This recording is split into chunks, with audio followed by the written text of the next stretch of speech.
ভাইরা আমার, রমজান হলো ইমানদারের আমল এবং ইবাদতের বসন্তকাল। বছরের 11 মাস আমাদের যে ইবাদত বন্দেগীতে ত্রুটি থাকে, বিচ্যুতি থাকে, যে পরিমাণ ঘাটতি থাকে, সে সকল ত্রুটি, বিচ্যুতি এবং ঘাটতিগুলো পূরণ করার এক সুবর্ণ সুযোগের নাম হলো রমজান মাস।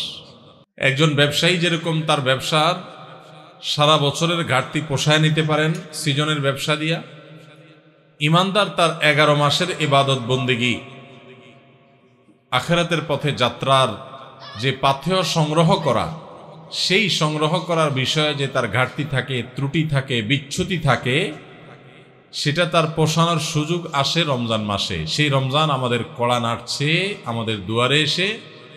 আর কয়দিন পরে রমজান মাস শুরু হবে ইনশাআল্লাহ তাআলা। ভাইরা আমার, যেহেতু আমাদের আসুন্নাহ ফাউন্ডেশন অফিসের কাছেই এই মাদ্রাসাটি, সেজন্য এই মাদ্রাসার আজকের প্রোগ্রামে আমার আসতে হলো প্রতিবেশীর হক। সেই হিসাবে আমি শুরুতেই কোরআনে কারিমের একটি আয়াত তেলাওয়াত করেছি। এই আয়াতের আলোকে কিছু কথা আরজ করতে চাই। আমি শুরুতে আপনাদের কাছে প্রশ্ন রাখতে চাই, আমরা রমজান মাসে যে রোজা রাখি, আল্লাহ তাআলা আমাদের জন্য রমজান মাসে রোজা রাখাটাকে ফরজ করেছেন। প্রত্যেক প্রাপ্ত বয়স্ক সুস্থ ইমানদার নারী এবং পুরুষ, তাদের জন্য রমজান মাসে রোজা রাখা নফল না ফরজ? ফরজ। এই ফরজ কাজ, এটা শুধুমাত্র সাধারণ ফরজই না। ইসলাম যে 5টা কাজের উপর দাঁড়িয়ে আছে, ইসলামের ভিত্তি, ফাউন্ডেশন বা মূল পিলার যে 5টা কাজ, সেই 5টা কাজের মধ্যে এই 4 নম্বর কাজ হলো রমজান মাসে রোজা রাখা। ইসলামের 5টা রোকন বা 5টা স্তম্ভের 1 নম্বর হলো আল্লাহ তাআলার একত্ববাদ এবং নবী করিম সাল্লাল্লাহু আলাইহি সাল্লামের রিসালাতের সাক্ষ্য দেওয়া। এটা হলো 1 নম্বর ইমানের রোকন, ইসলামের রোকন। 2 নম্বর রোকন হলো 5 ওয়াক্ত নামাজ পড়া। 3 নম্বর রোকন হলো যাকাত আদায় করা। আর 4 নম্বর রোকন হলো রমজানের রোজা রাখা। আর 5 নম্বর খুঁটি হলো হজ করা। এই যে রমজান মাসে আমরা রোজা রাখি, আমি আপনাদের কাছে প্রশ্ন রেখে আলোচনা শুরু করতে চাই। রমজান মাসে যে আল্লাহ তাআলা রোজা ফরজ করেছেন, এটা কেন ফরজ করেছেন? উদ্দেশ্য কি? আমরা যারা আছি সামনে উপস্থিত, আমরা কে বলতে পারবো? রমজান মাসে যে আল্লাহ তাআলা রোজা ফরজ করেছেন, এটা কেন করেছেন? আর কারোর কোনো উত্তর আছে? জি, ওই যে এক ভাই হাত তুলছেন, বলেন। আপনার পাশের জন কি অর্জন করা? আত্মশুদ্ধি অর্জন করা। আর কোনো উত্তর আছে কারোর? হ্যাঁ, কিসের যাকাত? শরীরের যাকাত। আর কোনো বলেন বাবাজি? তাকওয়া অর্জন করা। আর কারোর কোনো উত্তর আছে? ভিন্ন কোনো উত্তর নাই? আপনারা কি সবাই বুদ্ধি পরামর্শ করে আসছেন নাকি? তাহলে সবাই এক উত্তর দিচ্ছেন, আর কোনো উত্তর নাই। রমজানে আমরা কেন রোজা রাখি? উদ্দেশ্য কি? ত্যাগ স্বীকার করা। হ্যাঁ,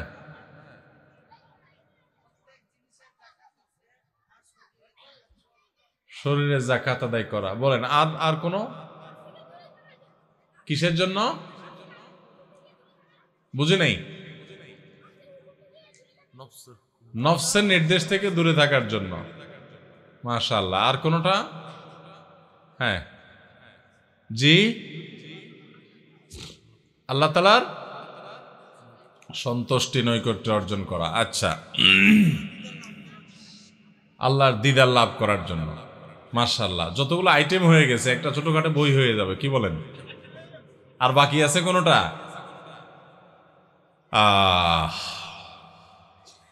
আমরা বেশিরভাগ মানুষ সারা জীবন রমজান মাসে রোজা রাখি। অনেকে আছেন বয়স এখন 40, 50, 60 বছর পর্যন্ত হয়ে গেছে, প্রতি বছরই মাশাআল্লাহ রোজা রাখেন। রোজা কেন রাখেন সেই উদ্দেশ্যই জানেন না। তাহলে কিভাবে আপনার রোজার উদ্দেশ্য আপনি সফল কাম হতে পারবেন? আপনি কেন রোজা রাখেন সেটাই যদি না জানেন, তো এই রোজা আপনার কি কাজে আসবে? ভাইরা আমার, বেশিরভাগ ভাইয়েরাই সঠিক উত্তর দিয়েছেন আলহামদুলিল্লাহ। আল্লাহ সুবহানাহু ওয়া তাআলা কোরআনে কারীমে বলেছেন, কুতিবা আলাইকুমুস সিয়াম, তোমাদের উপরে রমজানের রোজা ফরজ করা হয়েছে।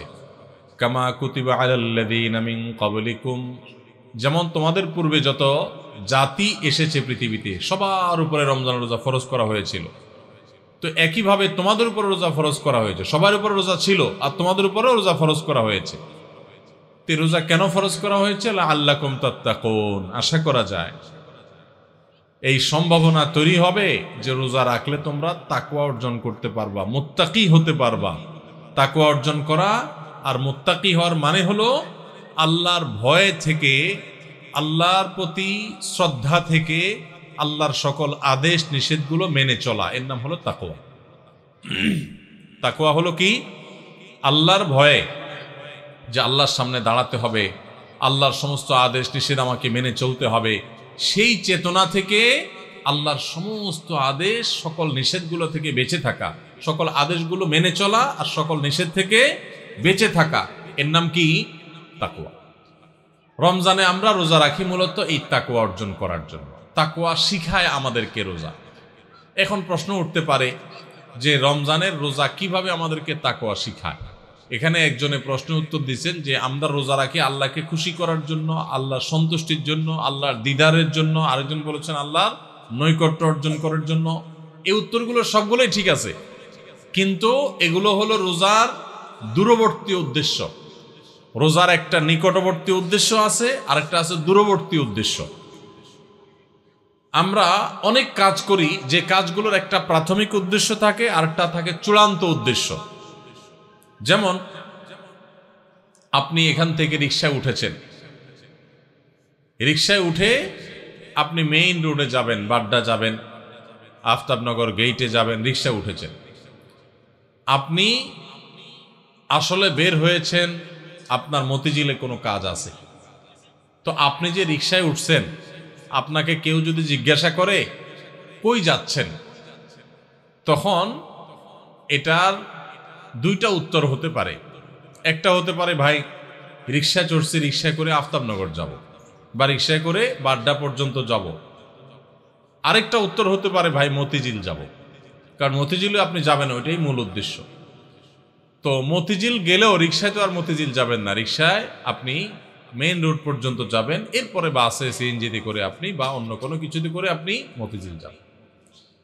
তো এই যে রিকশায় করে আপনি প্রথম একটা জায়গায় যাবেন, এরপরে আরেকটা গাড়িতে করে আপনি আপনার মূল জায়গায় যাবেন। এই মূল জায়গায় যাওয়াটা হলো চূড়ান্ত লক্ষ্য, আসল উদ্দেশ্য, শেষ উদ্দেশ্য। আর প্রাথমিক উদ্দেশ্য হলো ওই যে মেইন রোড পর্যন্ত যাওয়া। ঠিক একইভাবে রমজানের রোজার দুইটা উদ্দেশ্য আছে। কয়টা উদ্দেশ্য আছে? একটা হলো প্রাথমিক উদ্দেশ্য, আরেকটা হলো ফাইনাল উদ্দেশ্য। একটা প্রাইমারি উদ্দেশ্য, আরেকটা হলো ফাইনাল উদ্দেশ্য। একটা হলো প্রাথমিক টার্গেট। প্রাথমিক লক্ষ্য হলো রমজানের রোজার, এর মাধ্যমে আমরা তাকওয়া অর্জন করব, মুত্তাকি হইতে পারবো।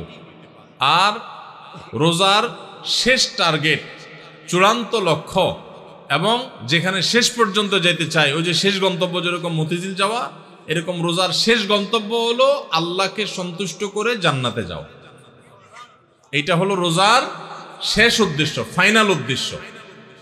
এখন প্রাথমিক উদ্দেশ্যটা যদি আপনি অর্জন করতে না পারেন, তাহলে ফাইনাল উদ্দেশ্যে কখনো আপনি যেতে পারবেন।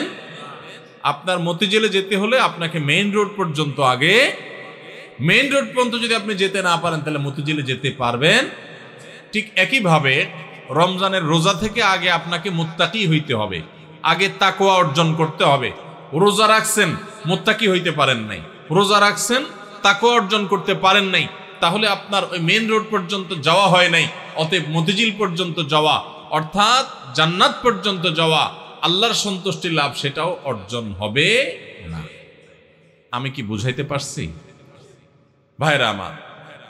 তাহলে এই যে রমজান আসছে, রোজা আসছে, প্রতি বছরই তো আমরা আলহামদুলিল্লাহ বেশিরভাগ মানুষই তো রোজা রাখি। আমাদের নিজেদেরকে জিজ্ঞাসা করতে হবে, রোজার যে প্রাথমিক উদ্দেশ্য আছে সেটা আমি হাসিল করতে পারলাম কি পারলাম না। যদি আমি রোজার প্রাথমিক উদ্দেশ্য হাসিল করতে না পারি, তাহলে রোজার আসল উদ্দেশ্য যে আল্লাহকে খুশি করে জান্নাতে যাওয়া, সেটা কোনোদিনই অর্জন হবে না। এবার তাহলে আমাদের হিসাব মিলাইতে হবে যে রোজা রাখার পর আমি মুত্তাকি হইতে পারছি কিনা। আসেন একটু আমরা হিসাব মেলানোর চেষ্টা করি। ভাইরা আমার, রমজানের রোজা রেখে আপনি যদি অন্যায় কাজ ছাড়তে পারেন, গুনাহের কাজ ছাড়তে পারেন, পাপের কাজ ছাড়তে পারেন, আল্লাহর সমস্ত আদেশগুলো মেনে চলতে পারেন, আপনি রোজাদার। রমজানের সম্মান, রমজানের মর্যাদা রক্ষা যদি আপনি করার চেষ্টা করেন, তাহলে বুঝতে হবে আপনার ভিতরে ওই যে তাকওয়া, আল্লাহর ভয়ে, আল্লাহর নির্দেশ মানা, আল্লাহর নিষেধ থেকে বেঁচে থাকা, এই চেতনা আপনার মধ্যে একটু একটু করে জাগতেছে। এরপরে পুরো মাস রোজা থাকার পর রমজান শেষে যদি আপনার কাছে মনে হয় যে আপনি মাশাআল্লাহ কিছু গুনাহ ত্যাগ করতে পারছেন, আপনি আগে ধূমপান করতেন, আপনি রমজান মাসে যেহেতু রোজার দিনে সারাদিন আপনি ধূমপান করতে পারেন না, আবার রাতে ৬-৭ ঘন্টা ঘুমায় থাকেন, 1 ঘন্টা তারাবিতে চলে যায়, তাহলে গড়ে 19-20 ঘন্টা বা 17-18 ঘন্টা, 19 ঘন্টা 20 ঘন্টা আপনি এঙ্গেজ থাকেন, চাইলেও ধূমপান করার সুযোগ নেই। 13-14 ঘন্টা রোজা রাখলেন, 6-7 ঘন্টা ঘুমায় থাকলেন, সেহরি সহ আপনার তারাবির নামাজ সহ 5 ওয়াক্ত নামাজ মিলায়া, সব মিলায়া আপনার প্রায় 19-20 ঘন্টা ধরে আপনি এমনিই আপনি চাইলেও বিড়ি সিগারেট খাওয়ার সুযোগ নেই, তাহলে আর বাকি থাকে 4 ঘন্টা 24 ঘন্টার মধ্যে। তাহলে রমজান মাসে আপনি যদি এই 4টা ঘন্টা কষ্ট করে জিম খিসি থাকতে পারেন, তাহলে 1 মাসেই আপনি চাইলে এই বদভ্যাস ত্যাগ করতে পারেন। ভাইরা আমার, অনেক খারাপ জিনিস আছে, অনেক হারাম জিনিস আছে, যেগুলো চাইলেই কিন্তু আমরা ত্যাগ করতে পারি এই রমজান মাসে। তো রমজান মাসে এই হারাম জিনিসগুলো, এই খারাপ জিনিসগুলো যদি আমরা ত্যাগ করার চেষ্টা করি, আমরা যদি পরিকল্পনা করি, রমজান শেষ হয়ে গেছে, আমি একটা খারাপ জিনিস ছেড়ে দিতে পারলাম। আপনি ধূমপানটা ছেড়ে দিতে পারছেন। আপনার আগে মুখ খারাপ হতো, রমজান মাসে না রোজা থেকে আমি মুখ খারাপ করতে পারি না, রোজা আসছে আমাকে ভদ্র বানানোর জন্য, রোজা আসছে আমাকে নেককার করার জন্য, রোজা আসছে আমাকে মুত্তাকি বানানোর জন্য, রোজা আসছে আমাকে নামাজি বানানোর জন্য, রোজা আসছে আমার মুখটাকে সংযত করার জন্য, কন্ট্রোল করার জন্য, আমার চোখটাকে কন্ট্রোল করার জন্য। আমি হারাম জিনিস দেখব না, খারাপ জিনিস দেখব না। রোজা আসছে আমাকে ট্রেনিং দেওয়ার জন্য। এই শিক্ষা যদি রমজানের রোজা থেকে আপনি নিতে পারেন, আর রমজান মাস শেষে আপনি যদি চোখে আঙ্গুল দিয়ে দেখাতে পারেন, নিজের বিবেকের কাছে উত্তর দিতে পারেন যে রোজার মাস রোজা রেখে, রমজান মাস আমি সিয়াম সাধনা করে, তাকওয়া চর্চা করে আমি অমুক বদভ্যাস ছাড়ছি, অমুক খারাপ কাজ ছাড়ছি, অমুক ভালো কাজটা ধরছি, আগে নামাজ নিয়মিত পড়তাম না, এখন 5 ওয়াক্ত নামাজ শুরু করছি। যদি রমজানের পরেও এগুলো আপনি ধরে রাখতে পারেন, তাহলে আপনি আল্লাহর শুকর আদায় করবেন যে আপনার রোজা আল্লাহর কাছে কবুল হয়েছে, এবং কবুল হয়েছে দেখে আল্লাহ আপনাকে রোজার মাধ্যমে ভালো কাজ করার তৌফিক দিচ্ছেন, খারাপ কাজ থেকে বাঁচার তৌফিক দিচ্ছেন। ভাইরা আমার, এই জন্য এই বছরের রমজান আসার আগে, রোজা শুরু হওয়ার আগে আসেন আমরা একটু প্রতিজ্ঞা করে নিই যে আমাদের রোজাগুলো হবে রোজার উদ্দেশ্য যেন আমি হাসিল করতে পারি। সেজন্য ভাইরা আমার, আপনি রিক্সা উঠলেন, মেইন রোডে যাবেন, তারপরে আপনি মতিঝিল যাবেন, আপনি মেইন রোডে যাবেন এই জন্য রিক্সা উঠছেন, ঠিক আছে, কিন্তু রিক্সা কোনো কারণে পাঞ্চার হয়ে গেছে, এই পাঞ্চার হওয়া রিক্সা আপনি বসে আছেন, আপনি আর যান নাই, আপনি আরেক রিক্সা উঠেন নাই, আপনি ফেরত চলে আসছেন, তাহলে আপনি কখনো মতিঝিল যাইতে পারবেন না। রমজান মাসে রোজা রাখার পর একটা গুনাহ হয়ে গেছে, এটা হলো চাকা পাঞ্চার হওয়ার মতো, সামনে আগাইতে পারলেন না। তাকওয়া চর্চা করার কথা, গুনাহ এবং হারাম কাজ ছাড়ার কথা, বদভ্যাস ত্যাগ করার কথা, কিন্তু আপনার ত্যাগ করতে পারেন নাই, তাহলে আপনি ওই যে চাকা পাঞ্চার হয়ে যাওয়ার মতো থেমে থাকবেন না, আরো সামনে অগ্রসর হবেন, আরো শক্তিশালীভাবে অগ্রসর হবেন। ভাইরা আমার, জীবনটা খুব সীমিত বাবারে, অনেক সংক্ষিপ্ত জীবন, দেখতে দেখতে জীবন পার হয়ে যায়। যারা বয়স 30-40 হয়ে গেছে বা আরো কম বেশি আছে, একটু চোখটা বন্ধ করে শৈশবকে একটু চিন্তা করেন, দেখবেন কদিন আগে আপনি ছোট বাচ্চা পোলাপানের মতো হাঁটাহাঁটি করছেন। এই যে পোলাপান ছুটাছুটি করতেছে, এদের মতো কয়দিন আগে আপনি ছিলেন। দেখতে দেখতে 40, 50, 60, 70, 80 বছর জীবন অনেকের পার হয়ে গেছে। বাকি যে কয় বছর আছে এটাও দেখতে দেখতে চলে যাবে, সব পড়ে থাকবে। আপনার ব্যবসা বাণিজ্য, আপনার সংসার, আপনার ঘরবাড়ি, আপনার দোকানদারি, ভাইরা সব থেকে যাবে, শুধু আপনার সাথে আপনার আমলগুলো যাবে, আপনার আমলগুলো যাবে। নেক আমল করবেন তো অনন্ত অসীমকালের জান্নাত, আর বদামল করবেন অনন্ত অসীমকালের জাহান্নাম। ভাইরা আমার, সেজন্য রমজান আসছে আমাদেরকে পরিশুদ্ধ করার জন্য, আমাদের মুত্তাকি বানানোর জন্য। ভাইরা আমার, রমজানের রোজা কিন্তু আমাদের সাথে কথা বলে, আমরা বুঝি না। কি কথা বলে বলবো ভাইরা আমার? রমজানের রোজা আমাদেরকে বার্তা দেয়, মেসেজ দেয়। কি মেসেজ দেয়, কি বার্তা দেয়? রমজানের রোজা বলে যে দেখো, তুমি আমাকে ধারণ করে অর্থাৎ রোজা রেখে সিয়াম পালন করে তুমি খাও না, পান করো না, যৌনাচার করো না। কেন করো না? আল্লাহর ভয়। সিয়াম শব্দর মানে আমরা সিয়াম বলতে রোজা বলি। সওম বা সিয়াম এটা হলো হাদিসের ভাষা, কোরআনের ভাষা। এই সওম বা সিয়াম শব্দের অর্থ কি আমরা জানি? সওম বা সিয়াম শব্দের অর্থ কেউ বলতে পারবেন? বিরত থাকা, সঠিক উত্তর।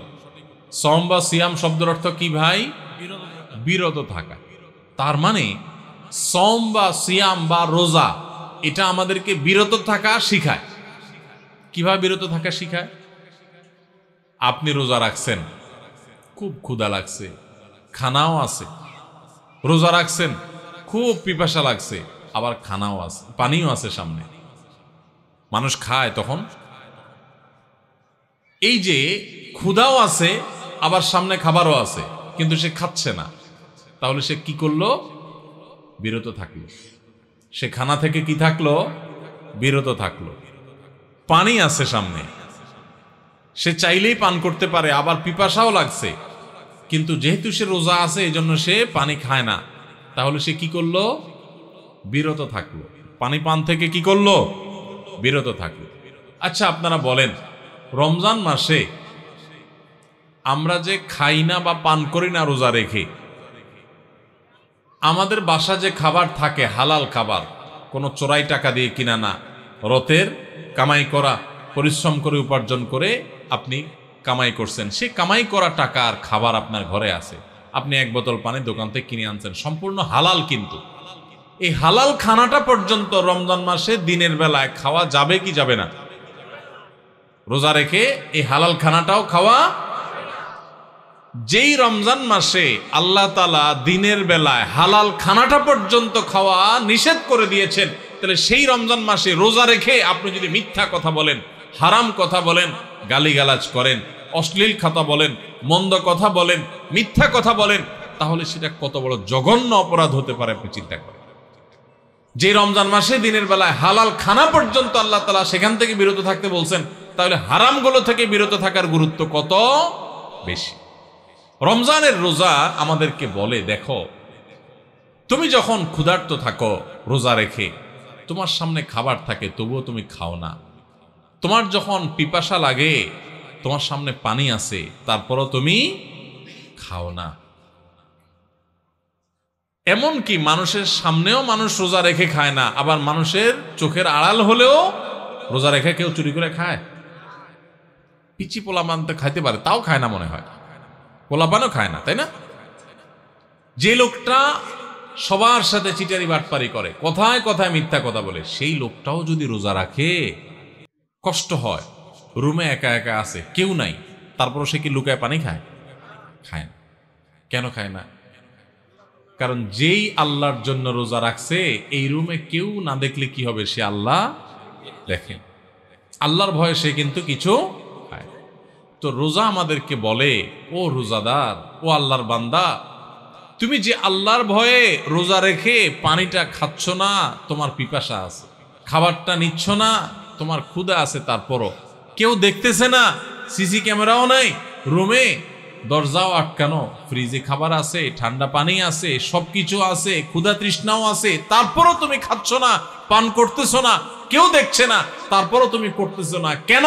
তোমার বিবেককে জিজ্ঞাসা করো। কারণ তুমি আল্লাহকে ভয় করো, আল্লাহ তোমাকে নিষেধ করেছেন খেতে, সেজন্য খাচ্ছ না। তো তুমি যখন মোবাইলে হারাম জিনিস দেখো, তুমি যখন কারোর হক নষ্ট করো, তুমি যখন কারোর ক্ষতি করো, তুমি যখন একটা গালিগালাজ করো, তুমি যখন কারোর পিছনে সমালোচনা করো, তুমি যখন নামাজ পড়ো না, তুমি যখন গুনাহের কাজ করো, তুমি যখন খারাপ কাজ করো, তখন তোমার বিবেক কেন জাগে না? তোমার আল্লাহ তো সেটাও দেখতেছেন, আল্লাহ তো সেগুলোও নিষেধ করেছেন। যেই আল্লাহর নির্দেশ মানার কারণে তুমি রমজান মাসে রোজা রেখে ক্ষুধার্ত পিপাসার্ত থাকার পরেও মানুষ না দেখলেও পানাহার করো না, তাহলে সেখানে মানুষ না দেখলে চুরি করে মোবাইলে হারাম জিনিস দেখা, হারাম কাজ করা, এগুলো তুমি কিভাবে করো? আমাদের রোজা আমাদেরকে এই কথাটা সারাদিন বলতে থাকে। কথা কি বুঝাইতে পারছি ভাইরা আমার? রোজার এই বার্তা, রোজার এই মেসেজ, রোজার এই কথা যদি আমরা বুঝতে পারতাম তাহলে আমরা মুত্তাকি হয়ে যেতাম। রোজা আমাদেরকে তাকওয়া শিখায় কিভাবে দেখেন। তাকওয়া মানেই হলো ওই যে বললাম আল্লাহর ভয়ে, আল্লাহর আদেশগুলো মানা, আল্লাহর নিষেধ থেকে বেঁচে থাকা, যে আমার আল্লাহ দেখছেন। তো রোজার মাসে রোজা রেখে আমরা আল্লাহ দেখছেন এই ভয়ে আমরা পানাহার করি না। রোজার শিক্ষা নিয়ে আমি সকল হারাম কাজ করার সময় এরকম মনে থাকবে যে কেউ না দেখলেও আমার আল্লাহ ঠিকই দেখতেছে, অতএব আল্লাহর ভয়ে আল্লাহ নিষেধ করেছেন এই কাজটা আমি করব না। এটাই হলো রোজার শিক্ষা। ভাইরা আমার, রোজার এই শিক্ষা যদি আমরা গ্রহণ করতে পারি, আমরা যদি মুত্তাকি হইতে পারি, তাহলে রোজা সার্থক।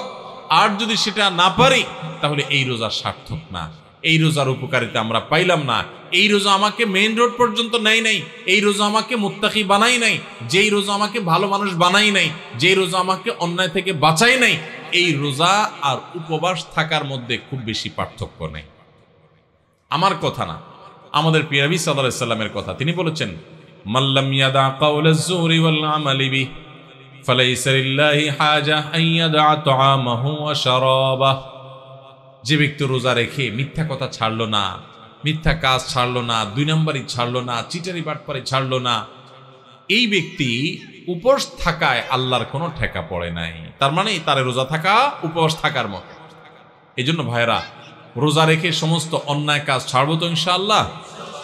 আল্লাহ আমাদের সবাইকে তৌফিক দান করুন। রোজা থেকে আমরা শিক্ষা গ্রহণ করব, রোজা থেকে আমরা মেসেজ গ্রহণ করব, বার্তা গ্রহণ করব।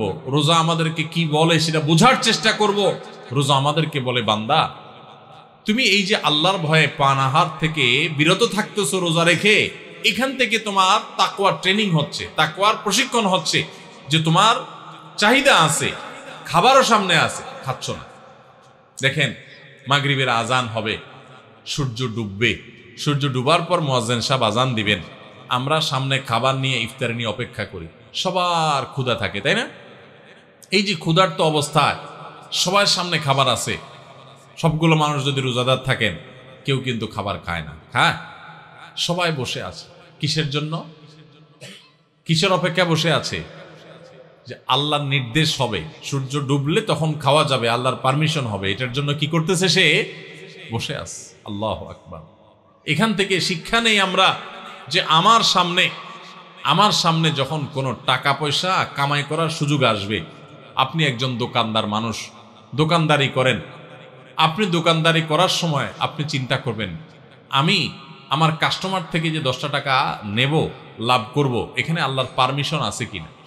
আপনি যদি ইন্ডিয়ান মশারির ডালের সাথে দেশি মশারির ডাল মিশায়া বিক্রি করেন, তাহলে এবং সেটাকে দেশি মশারির ডাল বলে বিক্রি করেন, তাহলে এখানে কি আল্লাহর নির্দেশ আছে না নাই?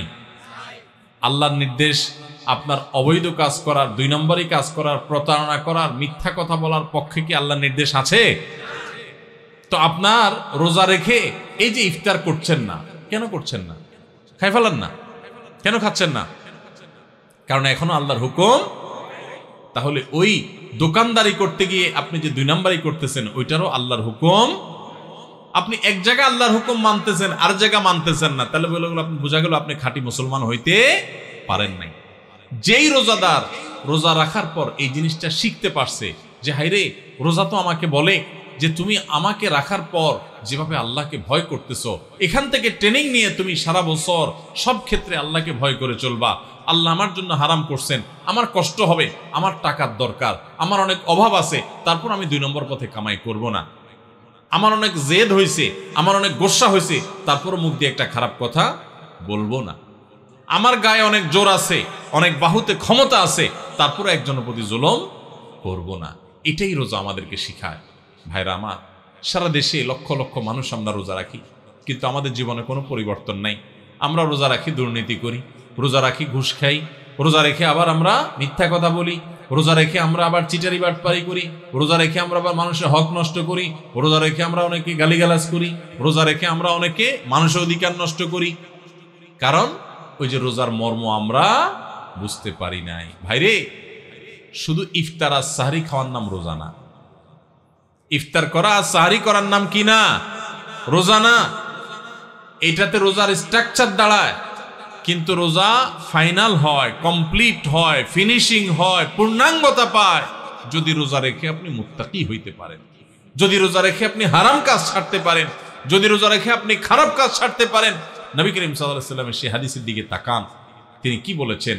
মাল্লাম ইয়াদা কাওলা যুরি ওয়াল আমাল বি, যে ব্যক্তি মূর্খতা সুলভ কাজ ছাড়লো না, মিথ্যা কথা ছাড়লো না, মিথ্যা কাজ ছাড়লো না, গুনাহ এবং পাপাচার এগুলো ছাড়তে পারলো না, ওই ব্যক্তির রোজা রাখা আর উপোস থাকা সমান। তার উপোস থাকায় আল্লাহর কোনো ঠেকা পড়ে না। অতএব এই বছরের রমজানে আমরা আসেন আগে থেকে পরিকল্পনা করি, ভাইরা আমার, আল্লাহকে সাক্ষী রেখে আল্লাহর সাথে কথা দেয়, আল্লাহ এত বছর রোজা রাখছি, তোমার রোজার মর্ম বুঝি নাই, এই বছর আমি রোজার মর্মটা একটু বুঝে রোজাটা সঠিকভাবে রাখবো। চেষ্টা করা যাবে না ইনশাআল্লাহ? আল্লাহ আপনি আমাদের সবাইকে তৌফিক দান করেন। আল্লাহ আপনি আমাদের সবাইকে মুত্তাকি বানায় দেন, মুত্তাকিদের ইমাম বানায় দেন, আমাদের তাকওয়া অর্জন করার তৌফিক দান করেন। আল্লাহ হারাম ছাড়ার তৌফিক দান করেন, হারামকে না করার তৌফিক দান করেন। মনে রাখবেন, চুরিদারি করার জন্য, দুর্নীতি করার জন্য, দুই নাম্বারি করার জন্য, গুনাহের কাজ করার জন্য, পাপাচার করার জন্য, এগুলোর জন্য কোনো যোগ্যতা লাগে না। এগুলো সবাই পারে। লোভ সামলানো, যে আমি চাইলে দুই নাম্বারই করতে পারি কিন্তু করব না, আমি চাইলেই একটা রিকশাওয়ালাকে একটা থাপ্পড় দিতে পারি কিন্তু আমি আল্লাহর ভয়ে দেব না, যে তার প্রতি অন্যায় করলে আল্লাহ আমার কিয়ামতের ময়দানে বিচার করবেন, আমি যত ক্ষমতা আলে মানুষ হই না কেন। আমি কাউকে চাইলে একটা গালি দিতে পারি কিন্তু গালি দেওয়া জায়েজ নাই, ইসলামে হারাম করেছে, ইমানদার কখনো মুখ খারাপ করতে পারে না, সেজন্য আমি বেঁচে থাকবো। এগুলোর জন্য যোগ্যতা লাগে, বেঁচে থাকার জন্য যোগ্যতা লাগে। এই যে রমজানের রোজা রাখেন, খাওয়ার জন্য যোগ্যতা লাগে না, খাইতে সবাই পারে, কিন্তু আল্লাহর নির্দেশ নেই, সেজন্য বেঁচে থাকবেন, এটা সবাই পারে না, এটা রোজাদারে পারে। ঠিক না বেঠিক? অতএব আমরা সমস্ত হারাম কাজগুলো বেঁচে থাকার চেষ্টা করব। ঠিক আছে না ইনশাআল্লাহ? এই বেঁচে থাকার জন্য সদিচ্ছা লাগবে। বেঁচে থাকতে গেলে একটু কষ্ট হবে, আমি জানি একটু কষ্ট হবে। গালি দেওয়ার বদভ্যাস হঠাৎ করে ছাড়তে কষ্ট হবে। হ্যাঁ, কথায় কথায় মানুষের গায়ে হাত তোলা, মানুষের দিকে ছুটে যাওয়া, মাস্তানি করা, মাতবরি করা, গুন্ডামি করা, বদভ্যাস ছাড়তে একটু সময় লাগবে। আমি জানি মোবাইলে হারাম জিনিস দেখেন, এই অভ্যাস ছাড়তে একটু কষ্ট হবে। মনে রাখবেন, আল্লাহকে সন্তুষ্ট করার জন্য, আল্লাহকে খুশি করার জন্য আপনি যদি পাক্কা নিয়ত করেন আর এই মসজিদ থেকে দোয়া করেন, ও আরশে আজিমের মালিক, আমি চাইলেই মুত্তাকি হইতে পারবো না, তুমি আমাকে একটু সাহায্য করো, তুমি আমাকে একটু রহমত করো, তুমি আমাকে অনুগ্রহ করো। তোমার কত বান্দা খারাপ মানুষ ছিল, তারা ভালো হয়ে গেছে, আল্লাহ তুমি আমাকে একটু ভালো মানুষ বানায় নাও, আমি যেন ভালো হইতে পারি। চেষ্টা করা যাবে না ইনশাআল্লাহ? আল্লাহর কাছে দোয়া করা যাবে না ইনশাআল্লাহ? ভোর রাত্রে যখন সাহরি খাইতে উঠবেন, সাহরি খাওয়ার পর ফজরের আজানের আগে আপনি 10 মিনিট 5 মিনিট একটু আল্লাহর কাছে ক্যাবলামুখী হয়ে হাত তুলে রুমের লাইটটা বন্ধ করে একটু আল্লাহর সাথে কথা বলবেন। মানুষের সাথে বহুত কথা বলছেন, আল্লাহর সাথে একটু কথা বলে দেখেন। আল্লাহর সাথে কথা বলার স্বাদ আছে ভাই, অনেকে জীবনে একবারও এই স্বাদ পান নাই। একটু কথা বলে দেখেন। ভোর রাতে সাহরি খেতে উঠলে 10টা মিনিট একটু হাত তুলে কথা বলে। কিভাবে কথা বলবেন? কথা বলবেন এইভাবে, ও আল্লাহ, কত গুনাহ আমি করেছি, কত পাপাচার আমি করেছি, মরতে আমার হবে, তোমার কাছে যাওয়া আমার লাগবে আল্লাহ, শয়তানের প্ররোচনা করেছি, এই রমজান মাস তুমি কত মানুষকে মাফ করে দাও। নবী করিম সাল্লাল্লাহু আলাইহি সাল্লাম বলেছেন, ওয়ালিল্লাহি উতাকাউ মিনান নার ওয়া যালিকা ফি কুল্লি লাইলা। রমজানের প্রত্যেক রাতে আল্লাহ তাআলা অনেক মানুষকে সাধারণ ক্ষমা ঘোষণা করে দেন, যে যাও অমুক অমুক অমুক অমুক, যাও তোমাদেরকে মাফ করে দেওয়া হলো, জাহান্নাম থেকে মুক্ত ঘোষণা করে দেওয়া হলো। আল্লাহ কত মানুষকে আপনি সাধারণ ক্ষমা করে দিবেন। আল্লাহ আপনার সাধারণ ক্ষমা পাওয়ার জন্য কোনো যোগ্যতার দরকার হয় না, আপনি চাইলে যাকে তাকে মাফ করে দিতে পারেন। দুনিয়ার প্রেসিডেন্ট প্রধানমন্ত্রী চাইলে একটা দেশের যাকে তাকে যা খুশি তা দিয়ে দিতে পারে। তাদের যদি ক্ষমতা, তারা তো মানুষ। আল্লাহ আপনি তো মহান সৃষ্টিকর্তা, আপনি তো চাইলে আমার সব অপরাধগুলো মাফ করে আমাকে ফেরেশতা বানায় ফেলতে পারেন, পারেন না আল্লাহ? তো আল্লাহ আপনি আমাকে মাফ করে দেন। একটু আল্লাহর সাথে কথা বলবেন, একটু দোয়া করবেন, একটু চোখের পানি ফেলবেন, একটু সেজদায় যে আল্লাহর সাথে কথা বলবেন, একা একা কথা বলবেন, আড্ডাবাজি করবেন না শুধু। আজকাল আমরা ইফতার নিয়ে আড্ডাবাজি করি। এখন আরেকটা বাইরে হয়েছে সাহারি পার্টি, আছে না নাই? সাহারির সময় বসে বসে আড্ডা মারে, টেলিভিশন দেখে। আমরা টেলিভিশনের প্রোগ্রাম করি, এগুলো যারা টেলিভিশন দেখে তাদের জন্য না, যারা সারাদিন খারাপ জিনিস দেখে তারা যাতে অল্প কিছু সময় হইলেও খারাপ জিনিস না দেখে সেজন্য, আপনাদের জন্য না। এই জন্য সাহারির সময় কোনো টিভি অনুষ্ঠানও দেখবেন না। আপনি কি করবেন? আপনি ওই সময় দোয়া করবেন, চোখের পানি ফেলবেন। ভাইরে, এই সুযোগ গত বছর রমজানে অনেকে পাইছে, এই বছর তারা মাটির নিচে চলে গেছে। আপনি এই সুযোগ এবার রমজানে এই মজলিসে আছেন, হয়তো এই মজলিস থেকে অনেকে আছেন রমজানের আগে দুনিয়া থেকে চলে যাবেন, পাবেন না। নিয়ত করে নেন, যদি আমি পাই তাহলে আমি এবারের রমজান মাসে একটা গুনার কাজও করব না। নিয়ত করা যায় না? আপনি যদি নিয়ত করেন আর মৃত্যু যদি আপনার রমজানের আগে হয়ে যায়, তো আপনার পাক্কা নিয়তের কারণে আল্লাহ তাআলা আপনাকে গোটা রমজান জুড়ে ইবাদত করলে, গুনাহ ত্যাগ করলে যে সওয়াব পাইতেন তা আপনার আমলনামায় অটোমেটিক জমা করে দেবে। এজন্য ভাই, এইবারের রমজানে আমরা কোনো গুনাহের কাজ করব না ইনশাআল্লাহ। আমার এই মুখ আমি তালা মেরে দিব, আমার এই চোখ দিয়ে আমি মোবাইলে, টেলিভিশনে খারাপ কিছু দেখব না।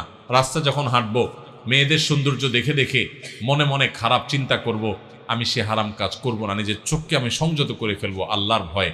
আমার উপার্জনটা হবে হালাল, আমার কাজকর্ম হবে সব ঠিকঠাক মতো, কারণ রমজান মাস তাকওয়ার মাস, রমজান মাস ভালো কাজ করার মাস, রমজান মাস হারাম কাজ ছাড়ার মাস, তাকওয়ার মাস।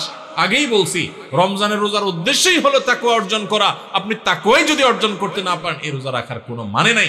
এই জন্য শুধু ইফতার আর সাহরি না, শুধু না খেয়ে থাকা না, শুধু পানি পান না করা না, শুধু যৌনতা বর্জন না, সকল পাপাচার বর্জন করার ট্রেনিং নিতে হবে রমজান থেকে। রমজান চলে যাবে, আমার অভ্যাস পরিবর্তন হবে না। রমজান চলে যাবে, আমার গুনাহ ছাড়া হবে না। রমজান চলে যাবে, আমি মুত্তাকি হব না। এই রমজান কখনো সফল বা সার্থক রমজান হতে পারে না। তাহলে আমরা সবাই এই বছরের রমজানটাকে ভিন্নভাবে কাটাবো তো ইনশাআল্লাহ। এখন থেকে ভাই একটু পরিকল্পনা করে ফেলব। যার ধূমপানের বদভ্যাস আছে, আমি এই রমজান মাস ধূমপান করব না। 1 মাস যদি আপনি ছাড়তে পারেন, 1 মাস পরে শয়তান এসে আপনাকে ঈদের দিন বলবে, রমজান তো গেছে, এবার ধর। আপনি শয়তানরে বলবেন, 30 দিন যদি এই বদভ্যাস আমি ছাড়তে পারি এবং আমার কোনো অসুবিধা না হয়, তাহলে এখনো আমি পারবো। হিম্মত করে যদি আপনি একটু ছাড়তে পারেন, আর ওই বিড়ি খান না, লোকজন সিগারেট খান না, বন্ধু বান্ধব ত্যাগ করে যারা এগুলো খায় না তাদের সাথে উঠা বসা শুরু করে দেন, দেখবেন আপনার বদভ্যাস দূর হয়ে গেছে ইনশাআল্লাহ। ভাইরা আমার, কতকাল আমরা গুনাহ করতে থাকবো বলেন? আলাম ইয়ানি লিল্লাযীনা আমানু আন তাখশা কুলুবুহুম লিযিকরিল্লাহ। আল্লাহর স্মরণে, আল্লাহর ভয়ে অন্তরগুলো নরম হওয়ার সময় ইমানদারদের কি এখনো আসে নাই? কবর ডাকছে প্রতিদিন। কত মানুষ আপনার আমার বয়সে চলে যাচ্ছে। এই যে বেইলি রোডের আগুনে 46 জন মানুষ পুড়ে ছাই হয়ে গেছে, হ্যাঁ, একদিন আগে মাত্র আমাদের চোখের সামনে।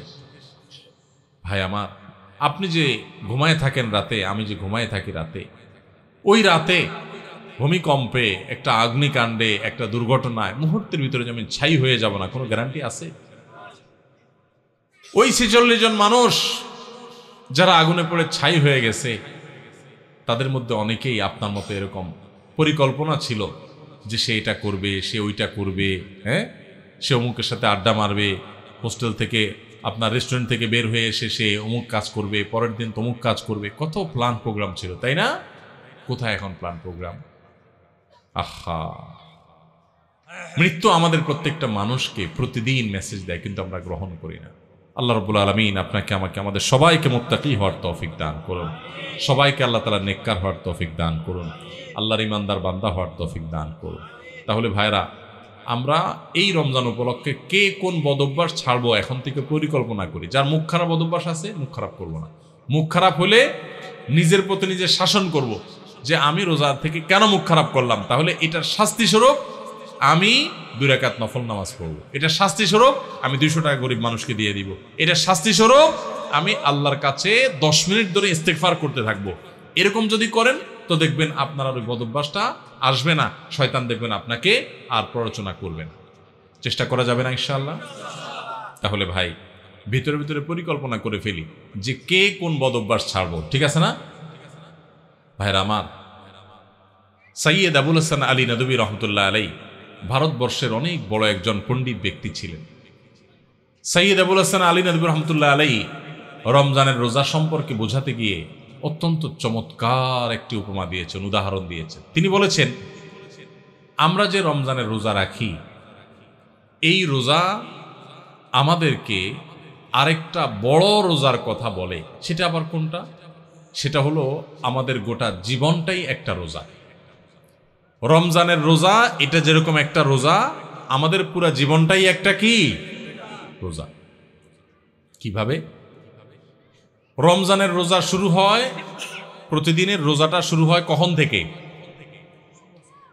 সুবহে সাদিক হলে, ফজরের ওয়াক্ত শুরু হলে রোজা শুরু হয় না? আমাদের পুরো জীবনটাও একটা রোজা। আর সেই জীবনের রোজা শুরু হয় কখন?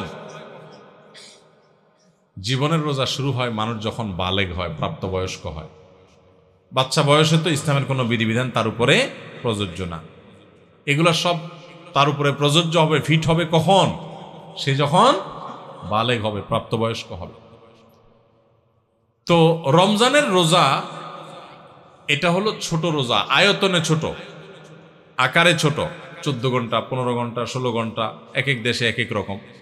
এই 14-15 ঘন্টা বা 16 ঘন্টার রোজা হলো রমজানের রোজা। আর আমাদের গোটা জীবনটা একটা রোজা, সেই রোজাটা আয়তনে অনেক বড়। রমজানের রোজা শুরু হয় সুবহে সাদিক থেকে, ফজরের ওয়াক্ত থেকে। আর জীবনের রোজা শুরু হয় প্রাপ্তবয়স্ক হলে, বালেগ হলে। রমজানের রোজা শেষ হয় কখন ভাই? সূর্য অস্ত গেলে। জীবনের রোজা শেষ হয় জীবনের সূর্য অস্ত গেলে।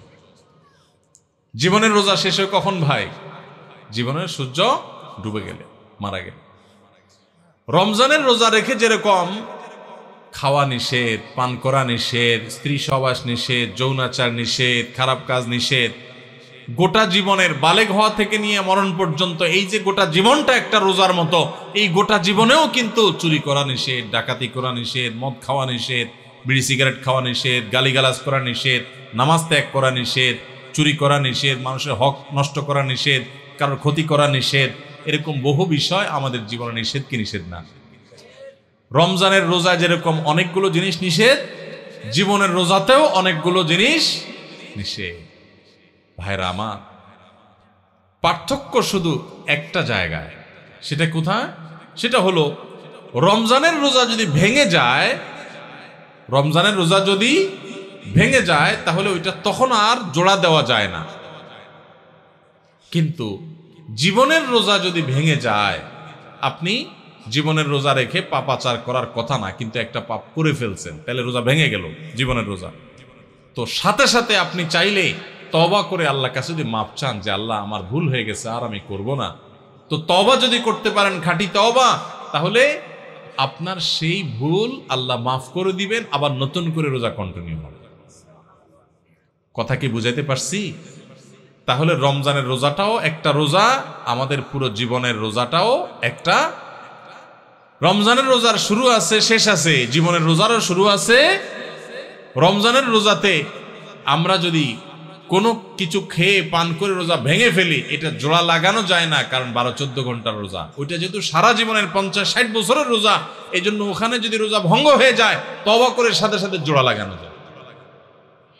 ভাইরা আমার, রোজা যে আমাদের কত কিছু শিখায়, রোজার যে কত মর্ম আছে, রমজান যে আমাদেরকে কত কিছু শিখায়। আহা, আমরা বেশি ওখানে বুঝি না। আমাদের রোজার মানে 4টা জিনিস। আমাদের রমজানের মানে কয়টা জিনিস? আমাদের রমজান মানে হলো রোজা রাখা, ইফতার করা, সাহারি খাওয়া, আর বড় জোর তারাবি পড়া, বস কাম 4টা। আর এর সাথে আমরা যত অপকর্ম আছে, যত আকাম কুকাম আছে, যত গুনাহের কাজ আছে, যত পাপাচার আছে, সব চালাইতে থাকি। রোজা মানে শুধুমাত্র পেটের রোজা না, রোজা মানে শুধু মুখের রোজা না, রোজা মানে 2 ঠোঁটের রোজা, রোজা মানে হাতের রোজা, রোজা মানে পায়ের রোজা, রোজা মানে চোখের রোজা, রোজা কানের হয়, রোজা আপনার মাথার হয়, ব্রেইনের হয়, রোজা পুরো শরীরের হয়। আপনি মন দিয়ে খারাপ চিন্তা করবেন না, চোখ দিয়ে খারাপ জিনিস দেখবেন না, কান দিয়ে খারাপ জিনিস শুনবেন না, হাত দিয়ে খারাপ জিনিস ধরবেন না, এই সবগুলো রোজা, রোজা শুধু পেটের হয় না, রোজা সমস্ত অঙ্গ প্রত্যঙ্গের হয়। যে ব্যক্তি শুধু পেটের রোজা রাখে সে উপোস থাকে, আর যে মাথা থেকে পা পর্যন্ত পুরো শরীরের রোজা রাখে, চোখেরও রোজা রাখে, চোখ দিয়ে খারাপ জিনিস দেখে না, হাতের রোজা রাখে, হাত দিয়ে খারাপ জিনিস ধরে না, মুখের রোজা রাখে, মুখ দিয়ে খারাপ জিনিস বলে না, খারাপ কথা বলে না, মিথ্যা কথা বলে না, হারাম উপার্জন করে না, পাও দিয়ে খারাপ পথে যায় না, মনে খারাপ চিন্তা করে না, কান দিয়া গান বাজনা শুনে না, হারাম কথা শুনে না, এই ব্যক্তি হলো আসল রোজাদার। এই ব্যক্তি শুধু পেটের রোজা রাখে নাই, সে মাথা থেকে পা পর্যন্ত পুরো শরীরের রোজা রাখছে। চেষ্টা করবো আমরা ইনশাআল্লাহ। ভাইরে, জীবনে বহু রোজাই তো রাখছেন, আসেন না এবার রমজানকে সামনে রেখে একটু পাক্কা নিয়ত করে ফেলি। আল্লাহ সুবহানাহু ওয়া তাআলা দেখছেন আমরা কোরআনের মাহফিলে আসছি, হাদিসের মাহফিলে আসছি, মাদ্রাসার তালেবে ইলমদের সাথে, ইয়েতিমদের সাথে দ্বীনি প্রোগ্রামে আজকে একত্রিত হয়েছি। কত কষ্ট করে এই প্রোগ্রাম আয়োজন করছেন ভাইরা আমার, আলেমরা, কর্তৃপক্ষ কত পরিশ্রম করে করেছেন। আসেন আজকে আমরা এই প্রোগ্রামে বসে আমাদের মালিককে আমরা কথা দিয়ে দেই যে আরশে আজিমের মালিক ও আমার আল্লাহ, জীবনে বহু রোজা রাখছি উল্টাপাল্টা করে, অর্ধেক টাইপ রোজা রাখছি, পেটের রোজা রাখছি, মুখেরটা রাখি নাই, হাতেরটা রাখি নাই, আল্লাহ এবার পুরো বডির রোজা রাখবো। নিয়ত করা যায় না ইনশাআল্লাহ? মাথা থেকে পা পর্যন্ত পুরো শরীরে রোজা রাখবো, নিয়ত করা যাবে? আপনি পাক্কা নিয়ত করেন, আল্লাহ তৌফিক দিবে ইনশাআল্লাহ। চেষ্টা করা যাবে না? আপনি পাক্কা নিয়ত করেন যে আমার জান যাক, জীবন যাক, আমি খারাপ পথে যাব না, আমি এই রমজান মাসটা ভালো পথে চলবো। যেই বন্ধুর কারণে খারাপ পথে যায় ওর সাথে কোনো যোগাযোগই করব না, ওর সাথে সম্পর্ক ছিন্ন করে ফেলবো আল্লাহর জন্য। কিয়ামতের ময়দানে আল্লাহর কাছে যে জান্নাত আশা করেন, কিসের বিনিময়ে ভাই? কোন মুখে জান্নাত চাইবেন? আল্লাহকে বলতে পারবেন, আল্লাহ আমার একটা বন্ধু ছিল, অনেক ভালোবাসতাম ওরে, ওরা ছাড়া আমার দিন চলতো না। আল্লাহ যেহেতু ওর মধ্যে বদভ্যাস আছে, ওর কাছে গেলে আমার মিথ্যা বলা হয়, ধূমপান করা হয়, মাদকের অভ্যাস হয়, খারাপ পথে চলে যায়, ও মানুষটা সুবিধার না, নামাজ পড়ে না, ওর কাছে গেলে আমার নামাজ পড়া হয় না, এই জন্য আমি ওরে ত্যাগ করছি, ওরে ব্লক মারছি, ওর থেকে দূরে সারছি, আমি একটা ভালো বন্ধু গ্রহণ করছি। আমার প্রাণের চাইতে প্রিয় বন্ধুটাকে আমি ছেড়ে দিছি, ত্যাগ করে দিছি, সম্পর্ক ছিন্ন করছি আল্লাহ তোমারে পাওয়ার জন্য, তোমারে খুশি করার জন্য। এই মুখ নিয়ে আল্লাহর কাছে গেলে কিয়ামতের ময়দানে জান্নাতটা চাইতে পারবেন, চাওয়ার মতো মুখ থাকবে। আল্লাহর জন্য যদি আপনি একটা খারাপ কাজও না ছাড়েন, একটা বদভ্যাস না ছাড়েন, কোন মুখে আল্লাহর কাছে আপনি জান্নাত চাইবেন? আমার কথা কি বুঝতে পারছেন আপনারা ভাইরা আমার? সৈয়দ আবুল হাসান আলী নদভী রহমতুল্লাহ আলাই ওই যে বলছেন রমজানের রোজাটা 14 ঘন্টা 15 ঘন্টার রোজা, আর আমাদের পুরো জীবনের রোজাটা হলো 40, 50, 60, 70 বছর, যে যতদিন বাঁচে তত বছরের রোজা। রমজানের রোজা শুরু হয় ফজরের ওয়াক্ত শুরু হলে, আমাদের জীবনের রোজা হয় বালেগ হলে। রমজানের রোজা শেষ হয় সূর্য ডুবে গেলে, জীবনের রোজা শেষ হয় জীবনের সূর্য ডুবে গেলে। তাহলে শুধু রমজানের রোজাই রোজা নয়, এই রোজা আমাদেরকে বলে, ও রোজাদার, আমি তো ছোট রোজা, আয়তনে ছোট, তোমার পুরো জীবনটাই তো একটা কি রোজা। রোজা রেখে যেরকম তুমি খাইতে পারো না, পান করতে পারো না, তোমার গোটা জীবন ভর তুমি নামাজ ত্যাগ করতে পারো না, হারাম কাজ করতে পারো না, সেখানে অনেক কিছু নিষেধ আছে। আচ্ছা ভাই, রমজানের রোজা যদি কেউ ভেঙে ফেলে, রোজা রাখছে একজনে, রাখার পরে 10টা, 11টা, 12টার দিকে ভেঙে ফেলছে, বিশেষ করে বাসা বাড়িতে পোলাপান যখন 8-10 বছরের পোলাপান থাকে, রোজার অভ্যাস করে, তাই না? আজকাল অবশ্য অনেক অভিভাবক আছে পোলাপানের রোজা রাখায় না, বরং পোলাপান রোজা রাখার জন্য কান্নাকাটি করে, আমি সাহারি খাবো, আমার ভোর রাতে ডাকি দিও। বাপ মা বরং বলে, না না দরকার নাই, তোমার কষ্ট হবে। ঠিক না বে ঠিক? আমাদের বাপ মা যারা আমাদের বয়সী আছেন, যারা 40, 45, 50 বছর বা আরো বেশি বয়স পাইছেন, আপনাদের ছোটবেলার কথা চিন্তা করেন তো। ছোটবেলায় আপনাদের রোজা রাখার জন্য বলা লাগতো না, মা বাপ বরং ডেকে ডেকে উঠে রোজা রাখাইত। আর এখন বাপ মা পোলাপান রে এত আদর করে রোজা রাখতে দেয় না, বাবা রোজা রাখলে তোমার শরীর খারাপ হবে। আমি বলি শুনেন, পোলাপানকে এইরকম অতিরিক্ত আদর করে, আদর করা ভালো, কিন্তু অতিরিক্ত আদর করে পোলাপানকে এক একটাকে ফার্মের মুরগি বানাইতেছেন। সব পোলাপান আজকাল কিসের মতো হয়? ফার্মের মুরগির মতো, নাদুস নুদুস, কিন্তু না বুদ্ধি শুদ্ধি আছে, না শরীরে সেরকম শক্তি। আমরা ছোট থাকতে এই সমস্ত পোলাপানের চেয়ে বহুত বেশি শক্তি ছিল আলহামদুলিল্লাহ। দৌড়াদৌড়ি করতে পারতাম, ছোটাছুটি করতে পারতাম, গোল্লা চোট খেলতে পারতাম। এখন পোলাপান, শহরের পোলাপান গ্রামের পোলাপানের সাথে লাগাই দেন, পিঠে ভূত বানায় ফেলেন। অতিরিক্ত আদর করে আপনি ছেলেকে ধ্বংস করছেন। মনে রাখবেন, ভোগ করার জন্য যোগ্যতা লাগে না। ভোগ তো গরু ছাগলও করতে পারে, কুকুর শুকুরও করতে পারে, পশু পাখিও করতে পারে। ভোগ করার জন্য যোগ্যতার প্রয়োজন হয় না, ত্যাগ করার জন্য যোগ্যতার প্রয়োজন হয়। বাচ্চাকে ত্যাগ শিখান, ভোগ শিখানোর দরকার নাই। ওর জীবনে সবকিছু ব্যাটে বলে হয়ে যাবে, জীবনে সবকিছু মসৃণ হয়ে যাবে, এটা জরুরি না। অনেক কিছু তার জীবনে বাধা আসবে। তাকে কষ্ট করা শিখান, তাকে পরিশ্রম করা শিখান, তাকে ত্যাগ করা শিখান। ক্ষুধার যে কি কষ্ট এটা তাকে বুঝান, তাহলে গরিব মানুষদের কষ্ট সে বুঝবে, সে গরিবদের পাশে দাঁড়াবে। আর শুধুমাত্র সারাদিন খাওয়াইয়া পড়াইয়া ওরে ফার্মের মুরগির মতো বানাবেন, ওর নাদুস নুদুস হবে ঠিক আছে, কিন্তু ত্যাগ শিখবে না, সে মানুষের কষ্ট বুঝবে না। মানুষের কষ্ট যখন বুঝবে না, এই বাচ্চা বড় হয়ে তার বাপমার কষ্ট সে বুঝবে না। ঘরে ঘরে আজ অমানুষ তৈরি হচ্ছে, এই জন্য মা বাপ তাদেরকে স্যাক্রিফাইস শিখায় না। মনে রাখবেন, রোজা রাখলে বাচ্চা মরে যাবে না। পৃথিবীতে একটা ঘটনা ঘটে নাই যে রোজা রাখে, রোজা রাখার কারণে বাচ্চা 10 বছর 12 বছরের কিশোর রোজা রাখছে তাই মরে গেছে। শুনছেন কোনোদিন আপনারা? মরবে না। বরং রোজার কারণে মানুষ স্বাস্থ্যগতভাবে আরো ভালো থাকে, আরো ভালো থাকে। যদি স্বাস্থ্যের ক্ষতিও হয় তো আমার আল্লাহর জন্য আমি করব। এই বাচ্চা একসময় রোজা রাখা শিখবে। অভ্যাস যদি না করান তাহলে সে শিখবে না। এই অমানুষ হয়ে কিয়ামতের ময়দানে আপনাকে টেনে টেনে এই বাচ্চা জাহান্নামে নিবে যে আমার মা বাপ আমাকে দুনিয়াতে বহু কিছু শিখাইছে, রোজা শিখাই নাই, নামাজ শিখাই নাই।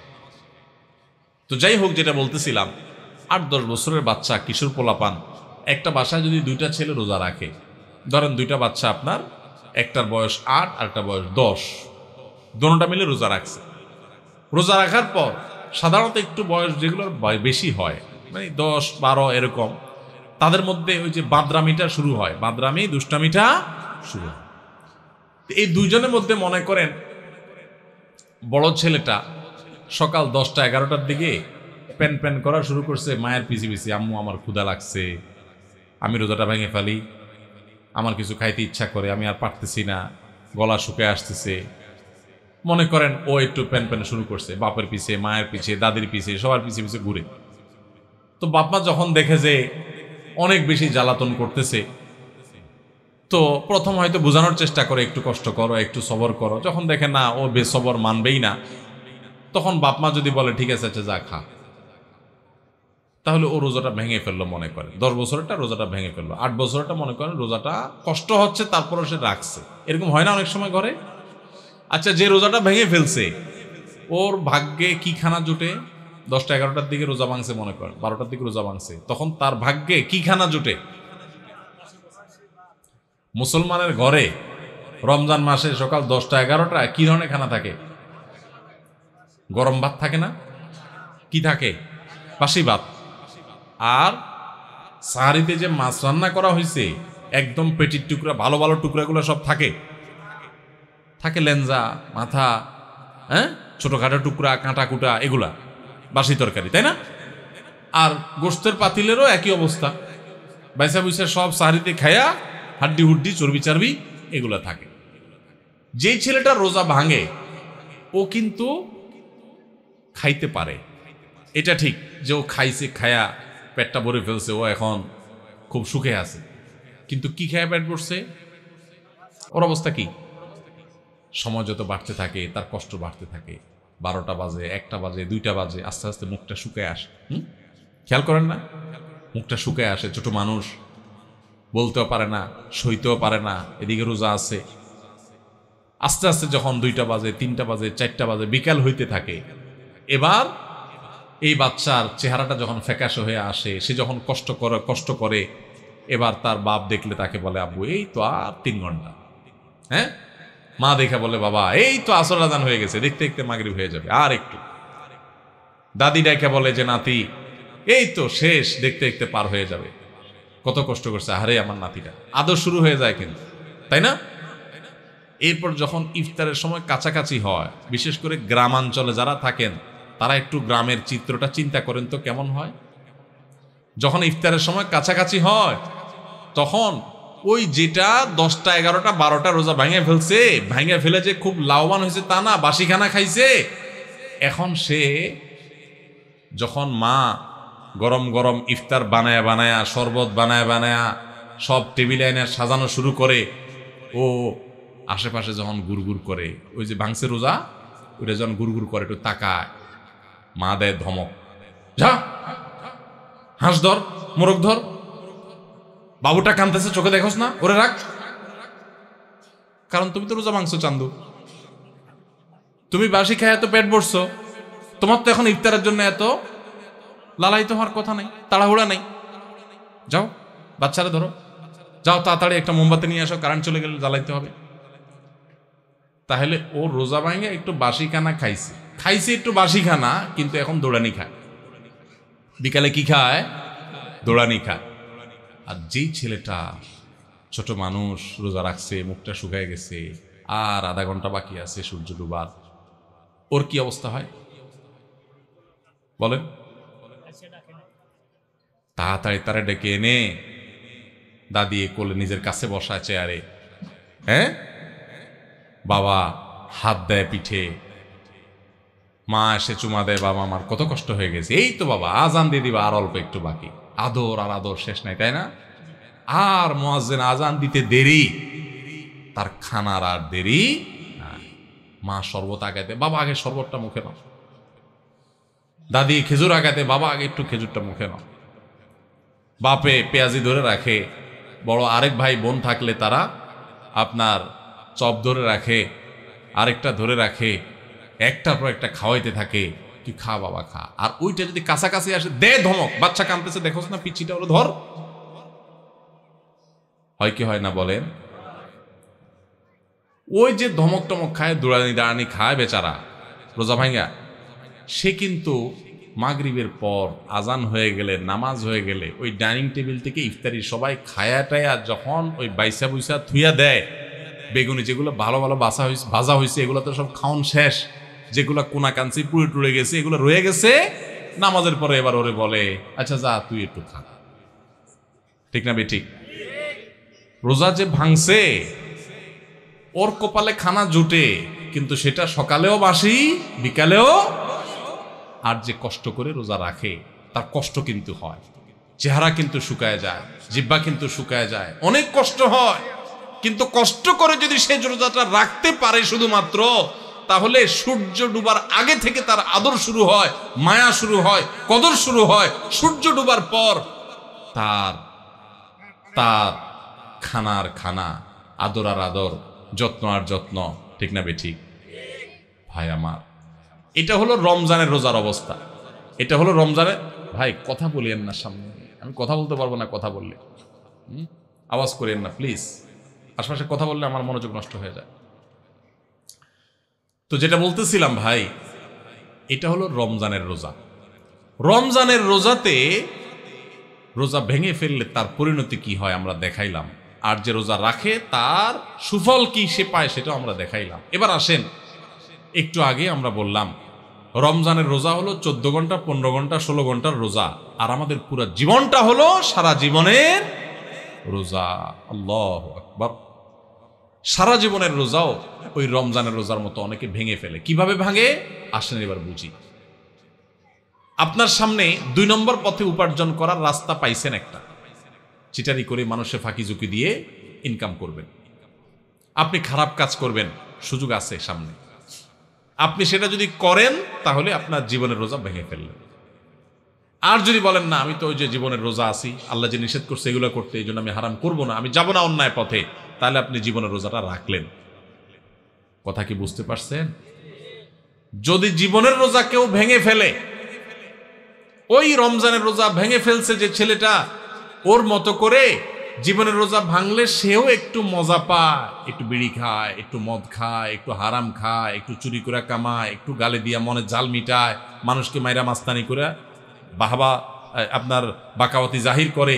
এরকম জীবনের রোজা ভেঙে ফেললে, আল্লাহর আদেশ নিষেধগুলো ভেঙে ফেললে, হারাম কাজ করলে, অন্যায় কাজ করলে সাময়িকভাবে একটু মজা পায়, তৃপ্তি পায়, ওই যে ছেলেটা যেরকম পাইছে সেরকম।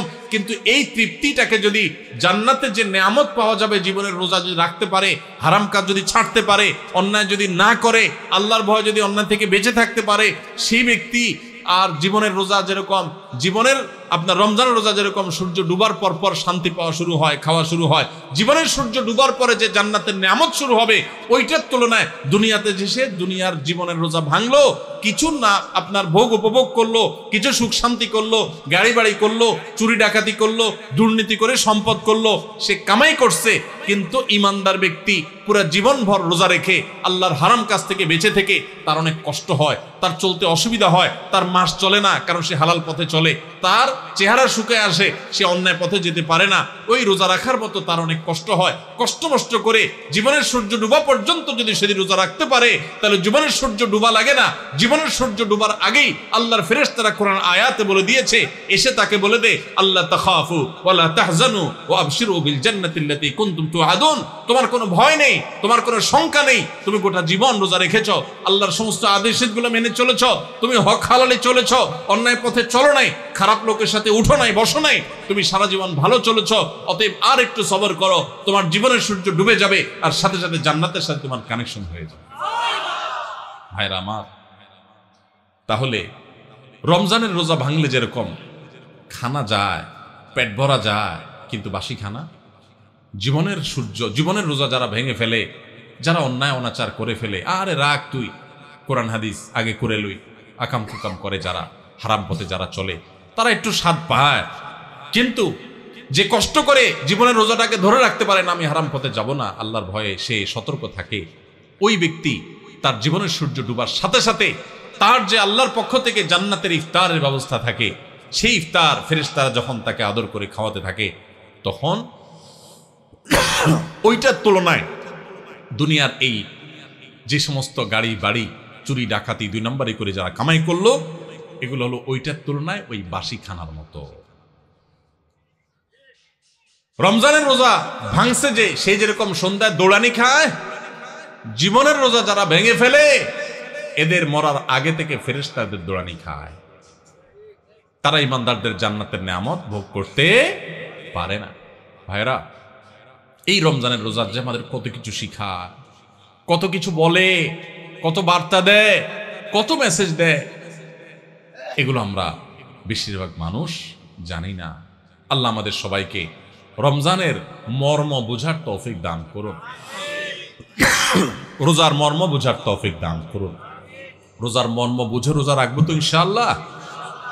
আসেন এই বছরের রমজানটার জন্য প্ল্যান করি, এখন থেকে পরিকল্পনা করি, আমি কোনো একটা হারাম কাজ করব না, ঠিক আছে না ইনশাআল্লাহ? একটা হারাম কাজ করব না, আমি সমস্ত হারাম কাজ থেকে বেঁচে থাকবো। আমার ফেসবুকে খারাপ জিনিস আছে, পুরো অ্যাপ ডিলিট করবো, 1 মাস।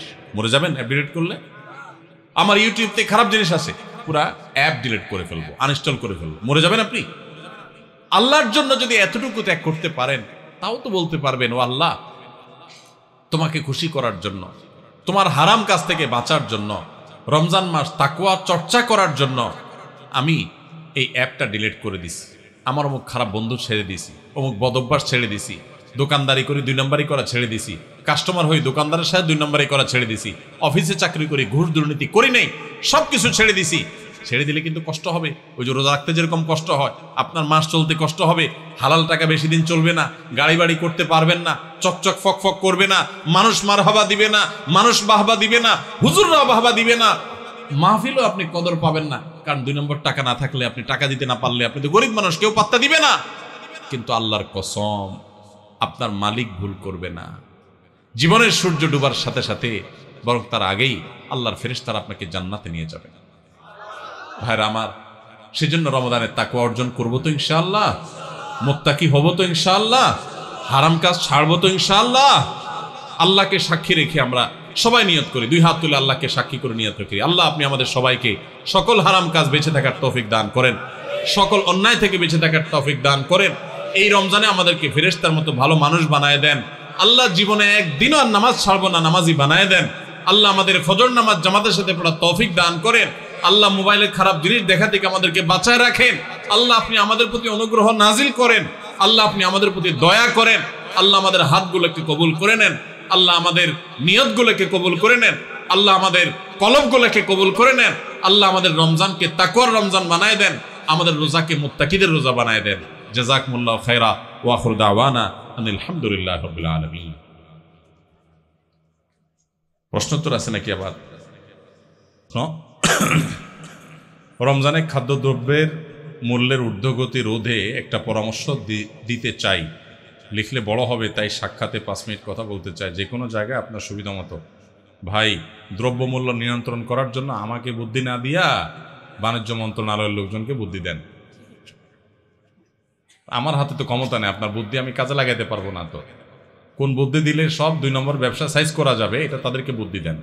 ভাইরা আমার কাছে অবাক লাগে যখন দেখি টেলিভিশনে অথবা কোনো ভিডিওতে, কোনো পত্রিকাতে নিউজ হয়, এই সুন্দর লম্বা দাড়ি, মাথায় একটা সুন্দর টুপিও আছে, আবার দাড়িগুলোতে মাশাআল্লাহ মেহেদি কালারও করা আছে, কিন্তু উনি ধরা খাইছেন কিসে? ব্যবসায় ভেজাল করছেন। আছে না নাই? আহা, এই দাড়ির নাম ইসলাম? ইসলাম আপনি ভুল শিখছেন। আপনার ইসলাম আপনার দোকানদারিতে জাহির হবে। আরব দেশগুলোতে, আফ্রিকার দেশগুলোতে রমজান আসলে বিভিন্ন আইটেমে মানুষ ছাড় দিয়ে দেয়, অফার দিয়ে দেয়, কম দামে দিয়ে দেয়, যাতে মানুষ সোজা রাখতে পারে। আর আমাদের দেশে 5 ওয়াক্ত নামাজ পড়ে, লম্বা দাড়িও আছে, মাথায় টুপিও আছে, মাশাআল্লাহ, আবার ওমরা হজ করেও আসছে, আবার দাড়িতে মেহেদিও দিছে, মাথায় একটা টুপিও আছে, মাশাআল্লাহ, লম্বা সম্বা। উনি ধরা খাইছে কি জন্য? দেখা গেছে যে উনি সয়াবিন তেল, চিনি, খেজুর, ছোলা, এগুলা সব বাড়িতে নিয়ে খাটের তলে ভরে দিচ্ছে। কেন? কারণ রমজান আসলে ওই যে সবাই সরায় রাখছে, বাজারে মাল নাই, দাম বেড়ে যাবে, এবার উনি ওই বাইর করে বিক্রি করবে। এরকম 2 নম্বর ব্যবসায়ী আছে না নাই? আছে। আমরা ইসলাম বুঝি নাই ভাই। আপনি 5 ওয়াক্ত নামাজ পড়েন, অতিরিক্ত টুপি মাথার না দিলেও চলবে, আপনি পাঞ্জাবি না পড়লেও চলবে, আপনি অতিরিক্ত তাসবিহ তাহলিল না করলেও চলবে, কিন্তু আপনি হক হালালে চলেন। মানুষের হক নষ্ট করিয়েন না। মানুষের হক নষ্ট করবেন আর এদিকে সুবহানাল্লাহ আলহামদুলিল্লাহ পড়বেন, আপনার সুবহানাল্লাহ আলহামদুলিল্লাহ দেখে শয়তানও হাসবে। আমি বলে গেলাম, শয়তানও হাসবে, কারণ আপনি যে কাজটা করতেছেন এটা ইসলাম না। আপনি যেটা করতেছেন এটা ভুল। আপনি নফল কাজ করার চাইতে আপনার জন্য বেশি গুরুত্বপূর্ণ হলো আপনি কোনো মানুষের অধিকার নষ্ট করবেন। আপনি দোকানদারি করেন, আপনি চাকরি করেন, ব্যবসা করেন, যাই করেন, 2 নম্বরই করবেন। আল্লাহকে ভয় করতে হবে। কত বড় অপরাধী হলে রমজান মাস আসছে, ইবাদতের মাস আসছে, আল্লাহর বান্দারা ইবাদত বন্দেগী করবে, আপনি মাল মজুত করে, ক্রাইসিস সৃষ্টি করে অধিক মুনাফা করার ধান্দা করতেছেন। রোজাদারদের রোজা রাখতে বাধা দিচ্ছেন, একরকম ইবাদতে প্রতিবন্ধকতা সৃষ্টি করতেছেন। আপনার চাইতে বড় জালিম আল্লাহর জমিনে কে আছে? এই অবৈধ টাকা, এই হারাম টাকা, এই গুনাহের টাকা, এই 2 নম্বরই টাকা, মানুষের রক্ত শোষণ করে যে টাকা আপনি কামা করবেন, এই রক্ত চোষার টাকা, এটা বহুত হসপিটালে বিল দিয়ে আসবেন, আর রোগের কষ্টটা ফাও। বোঝেন নাই কথা? 2 নম্বরই টাকা কামাই করবেন, এটা যেভাবে কামাই করবেন ওইভাবে চলে যাবে, আর ফাও রোগের কষ্ট ভোগ করবেন। এখানে যদি শেষ হয়ে যেত তাহলে তো হইতো। এটাই শেষ না, এটা শুরু। আসলটা কিয়ামতের ময়দানে পড়ে থাকছে। এই জন্য আল্লাহর ভয়ে সমস্ত হারাম ছাড়বো তো ইনশাআল্লাহ।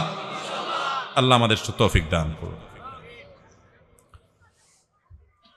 আপনাকে নিয়ে একটা স্বপ্ন দেখেছি, তাবিরের জন্য দেখা করতে চাই, সাক্ষাতের জন্য অনলাইনে আবেদন অ্যাকসেপ্ট হয় না, সাক্ষাতের সুযোগ চাই। ভাই, সাক্ষাৎ আমার সাথে না করলেও চলবে, আমাদের আলেম ওলামারা আছেন, যে আমাদের নাজমুল ভাই আছেন, আর আলেম ওলামা আছেন, ওনাদের সাথে কথা বলেন, ওনারা আমার কাছে পৌঁছায় দেবে ইনশাআল্লাহ।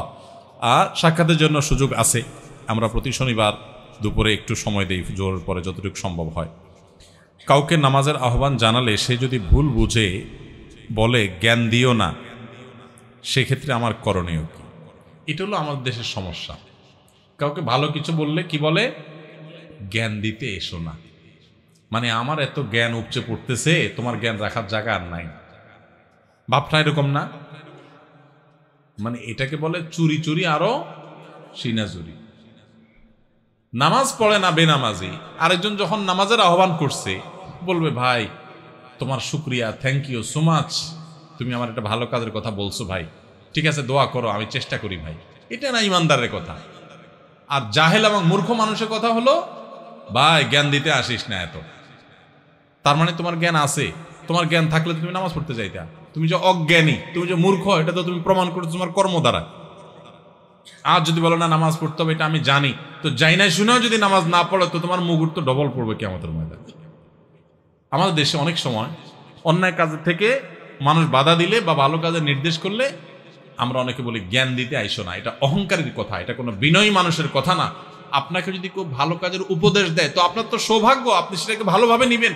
আলহামদুলিল্লাহ, একটা মানুষ আমাকে ভালো কাজ করতে বলছে, খারাপ কাজ করতে তো বলে নাই। অতএব জ্ঞান দিতে আইসো না, এটা অহংকারের কথা, এটা কোনো মুসলমানের কথা না। জ্ঞান দিতে আইসো না মানে কি?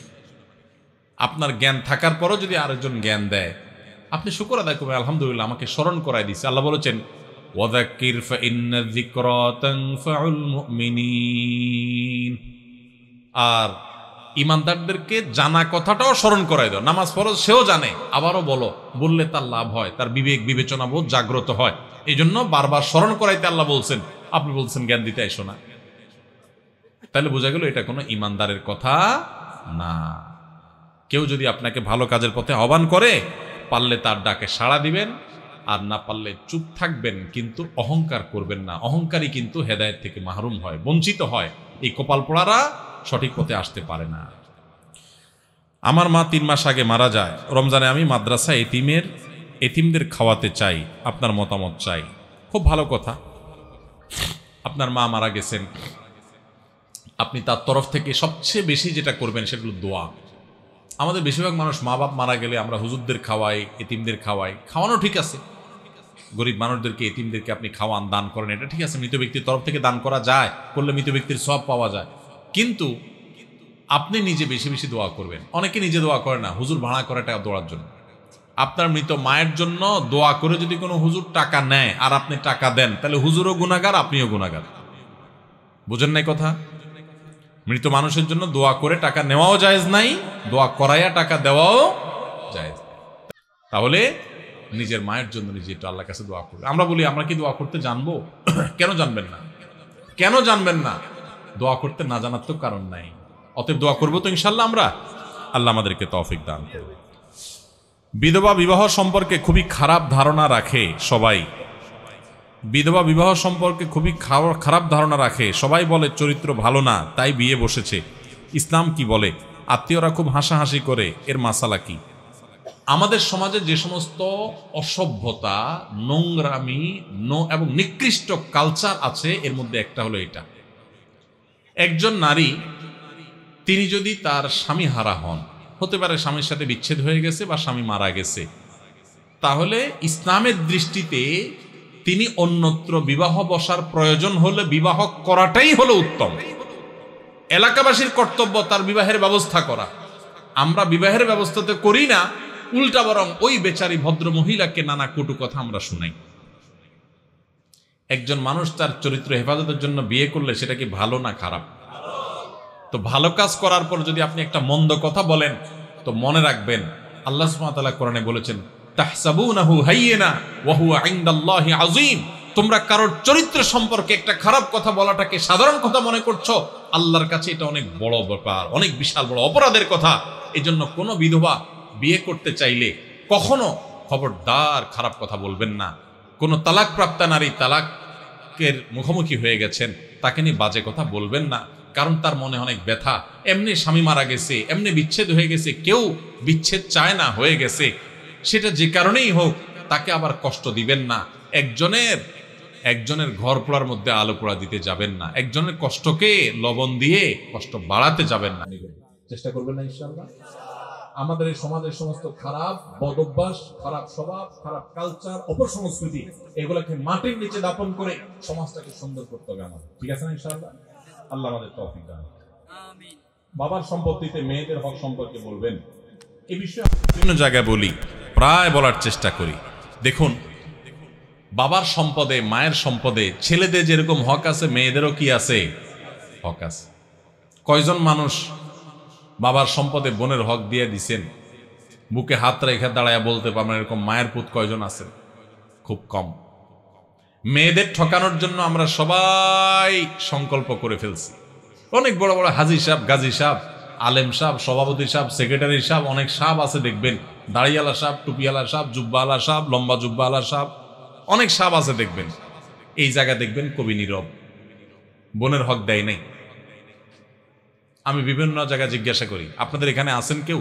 বেশিরভাগ ইয়াং যুবক, এখনো বাবা মা বেঁচে আছেন আলহামদুলিল্লাহ। তো যুবকদেরকে আমি বলতে চাই, আপনার বাবা মা যেদিন চোখ বন্ধ করে ফেলবেন, মারা যাবেন, বাবা মার সম্পদে পাই পাই করে হিসেব করে বোনদের হক বুঝাই দিবেন। বোনদের হক দেওয়ার মানে এই না যে তাদের সাথে সম্পর্ক শেষ হয়ে গেছে। ভাই বোনের সম্পর্ক আজীবন থাকবে, আপনিও যাবেন, সেও আসবে, কিন্তু বাপের সম্পদে তার হক, সন্তান হিসেবে, ছেলে হিসেবে আপনার যেরকম পাওনা আছে তারও কি আছে, পাওনা আছে। হক দিবেন তো ইনশাআল্লাহ।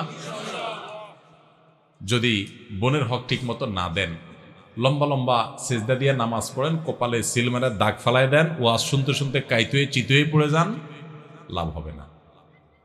সাপ বলে দিলাম, লাভ হবে না। কিয়ামতের ময়দানে দাঁড়ায় থাকবেন, যেতে পারবেন না জান্নাতে। এই বোন দাঁড়ায় থাকবে, এই বোন দাঁড়ায় যাবে সেদিন। দুনিয়াতে হয়তো বোন কিছু বলে না, চক্ষু লজ্জার কারণে বাপের ভাইয়ের হক চাইতে গেলে মানুষ খারাপ বলে, কিছু বলতে পারে না বেচারি। কিয়ামতের ময়দানে কিন্তু ভুল করবে না, দাঁড়ায় যাবে, আল্লাহ এ আমার ভাই আসামি, আমার বাবার সম্পদে আমার পাওনা বুঝায় দেয়নি। এক চুলো ছাড়বে না সেদিন, কেউ কাউকে সেদিন। বাপ সন্তানকে ছাড়বে না, সন্তান বাপ মাকে ছাড়বে না। তাহলে ভাই বোন কিভাবে একে অন্যকে ছাড়বে? এই জন্য ভাইরা, দুনিয়া থাকতে যার যার পাওনা বুঝায় দেন, পাই পাই করে আল্লাহ তাআলা বুঝে নিবেন। আল্লাহ আমাদেরকে বুঝার তৌফিক দান করুন। এক বিধবাকে তার এক আত্মীয় অভিভাবক হয়ে বিয়ে দিয়েছে।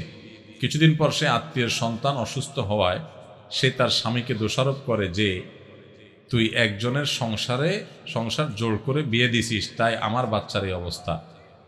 তাই কি সত্যি অপরাধ করেছে? মানুষ যে কত কুসংস্কারে ডুবে আছে আমাদের দেশে, এসব প্রশ্ন না দেখলে বোঝার কোনো উপায় নাই। একটা ভালো কাজ করছে, করার পরে তার ছেলে অসুস্থ হয়েছে, এখন বলবে যে হ্যাঁ ওই ভালো কাজ করছি দেখে আমার অসুস্থ হয়েছে। কোনো মানে আছে? কত যে কুকথা মানুষ বলতে পারে। হাত চুলকালে বলে হাত চুলকেছে ডান হাত, তাহলে টাকা আসতেছে। আরে ভাই, ডান হাতের তালু চুলকালে যদি টাকা আসতো, তাহলে সুত্রা পাতা লাগায় লাগায় সারাদিন আমি চুলকাইতাম। বুঝেন নাই কথা?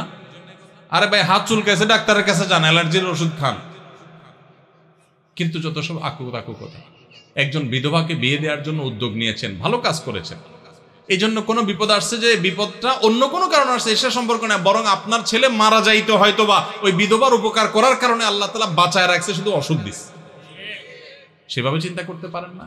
শয়তানের শুধুমাত্র বাজেট আর কুকথাটা মনের মধ্যে আনে। আল্লাহ আমাদের বোঝার তৌফিক দান করুন। কারো যদি একটি বাড়ি ও 3টি ফ্ল্যাট থাকে, এক্ষেত্রে যাকাতের বিধান কি? বাড়ি কিংবা ফ্ল্যাট, এটার ভাড়া দিয়া তার সংসার চলে, এরকম যদি হয়, তাহলে সেক্ষেত্রে তার ওই বাড়ি বা ফ্ল্যাটের মূল্যের উপরে যাকাত আসবে না। কিন্তু ফ্ল্যাট বা বাড়ির যে ভাড়াগুলো উঠে, এগুলো থেকে তার সংসার খরচ হওয়ার পরে যদি জমে, এই জমানো টাকার উপরে কি আসবে? যাকাত আসবে। তাহলে মূল বাড়ি বা ফ্ল্যাটের যে দাম, ওইটার উপরে যাকাত আসবে। একজনের রাস্তায় গাড়ি আছে একটা, এই গাড়ি আপনার ভাড়ায় খাটে, তো এই গাড়ির যে মূল্য, ওইটার উপর যাকাত আসবে না। কিন্তু এটার যে ভাড়াটা উঠে, ওইটা যদি জমে, তাহলে যাকাত আসবে, আর খরচ হয়ে গেলে তো যাকাত নাই। মাহে রমজানে কখন কোন সময়গুলোতে দোয়া করলে দোয়া কবুল হয়? খুব সুন্দর প্রশ্ন। রমাদান মাসে একে তো সারাদিন রোজা রেখে পুরো দিনভর যে কোনো সময় দোয়া করলে দোয়া কবুল হয়। হাদিসে নবী সাল্লাল্লাহু আলাইহি সাল্লাম বলেছেন যে 2 ব্যক্তির দোয়া আল্লাহ তাআলা ফিরিয়ে দেন না। এর ভিতরে একজন হলো আস-সাইম হাত্তা ইফতার, রোজাদার ব্যক্তি ইফতারের আগ পর্যন্ত তার দোয়া কবুল হতে থাকে। সেই যে সাহারি করেছেন তখন থেকে ইফতার আগ পর্যন্ত আপনার দোয়া কবুল হয়। হাঁটতে চলতে ফিরতে আল্লাহর সাথে কথা বলেন, দোয়া করতে থাকেন, এটা একটা সময়। আর রমজান মাসে ইফতারের আগ মুহূর্তের সময়টা স্পেশালি দোয়া কবুল হয়। আর একটা সময় আছে ভোর রাত, এটা সারা বছরই দোয়া কবুলের সময়, কিন্তু রমজানে যেহেতু সুযোগটা বেশি আসে, সাহারি খাইতে আমরা উঠি, এই জন্য ভোর রাতে সাহারি খাইতে উঠলে একটু 2-5 মিনিট দোয়া করবেন। এটা দোয়া করার একটা দারুণ সময়। বেশিরভাগ মানুষ আমরা দোয়া করতে জানি না। আমরা দোয়ার কন্ট্রাক্টরই হুজুরদেরকে দিয়ে দেই, টাকা পয়সা দিয়ে দিই, হুজুর আপনি আল্লাহর সাথে বুঝায় নেন। আপনাকে যদি আমি সুযোগ দেই যে আপনি মাননীয় প্রধানমন্ত্রীর সাথে, প্রেসিডেন্টের সাথে সাক্ষাতের সুযোগ পাইলেন, আপনাকে ব্যবস্থা করে দেওয়া হলো, কেউ একজন সুযোগ করে দিছে আপনাকে যে হ্যাঁ আপনি ওনার সাথে সাক্ষাতের সুযোগ পাইছেন, আপনি চাইলে যাইতে পারেন, 10 মিনিট টাইম পাবেন, আপনার যা চাওয়ার চাইতে পারেন। কি বলেন? এটা শোনার পর সুযোগটা আপনি গ্রহণ করবেন, নাকি বলবেন ভাই আমি তো আসলে অত সুন্দর করে চাইতে যেতে পারবো না, ঠিক আছে আপনি আমার পক্ষ থেকে চাই দিয়ে? আপনার আমি টাকা দিয়ে দিলাম, করবেন? কোনো পাগলও করবে না, করবে? আর এই চান্স মানুষ হারায় নাকি? যা বলবো প্রধানমন্ত্রী আমার বাড়ি দরকার, গাড়ি দরকার, অমুক আমার দিকে চাইছে, চোখগুলো তুলে ফেলান, হান করেন, তান করেন, যত ধান্দা আছে সব নিয়ে আমরা 15 মিনিটে হাজির করতাম, ঠিক না ঠিক?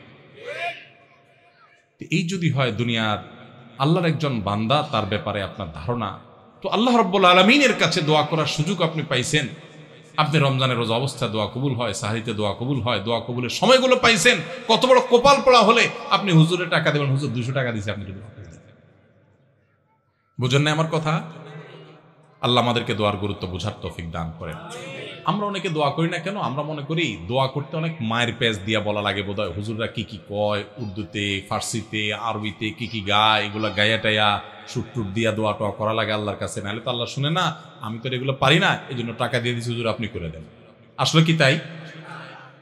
আল্লাহ কি এই সমস্ত মায়ের পেজ দেখে?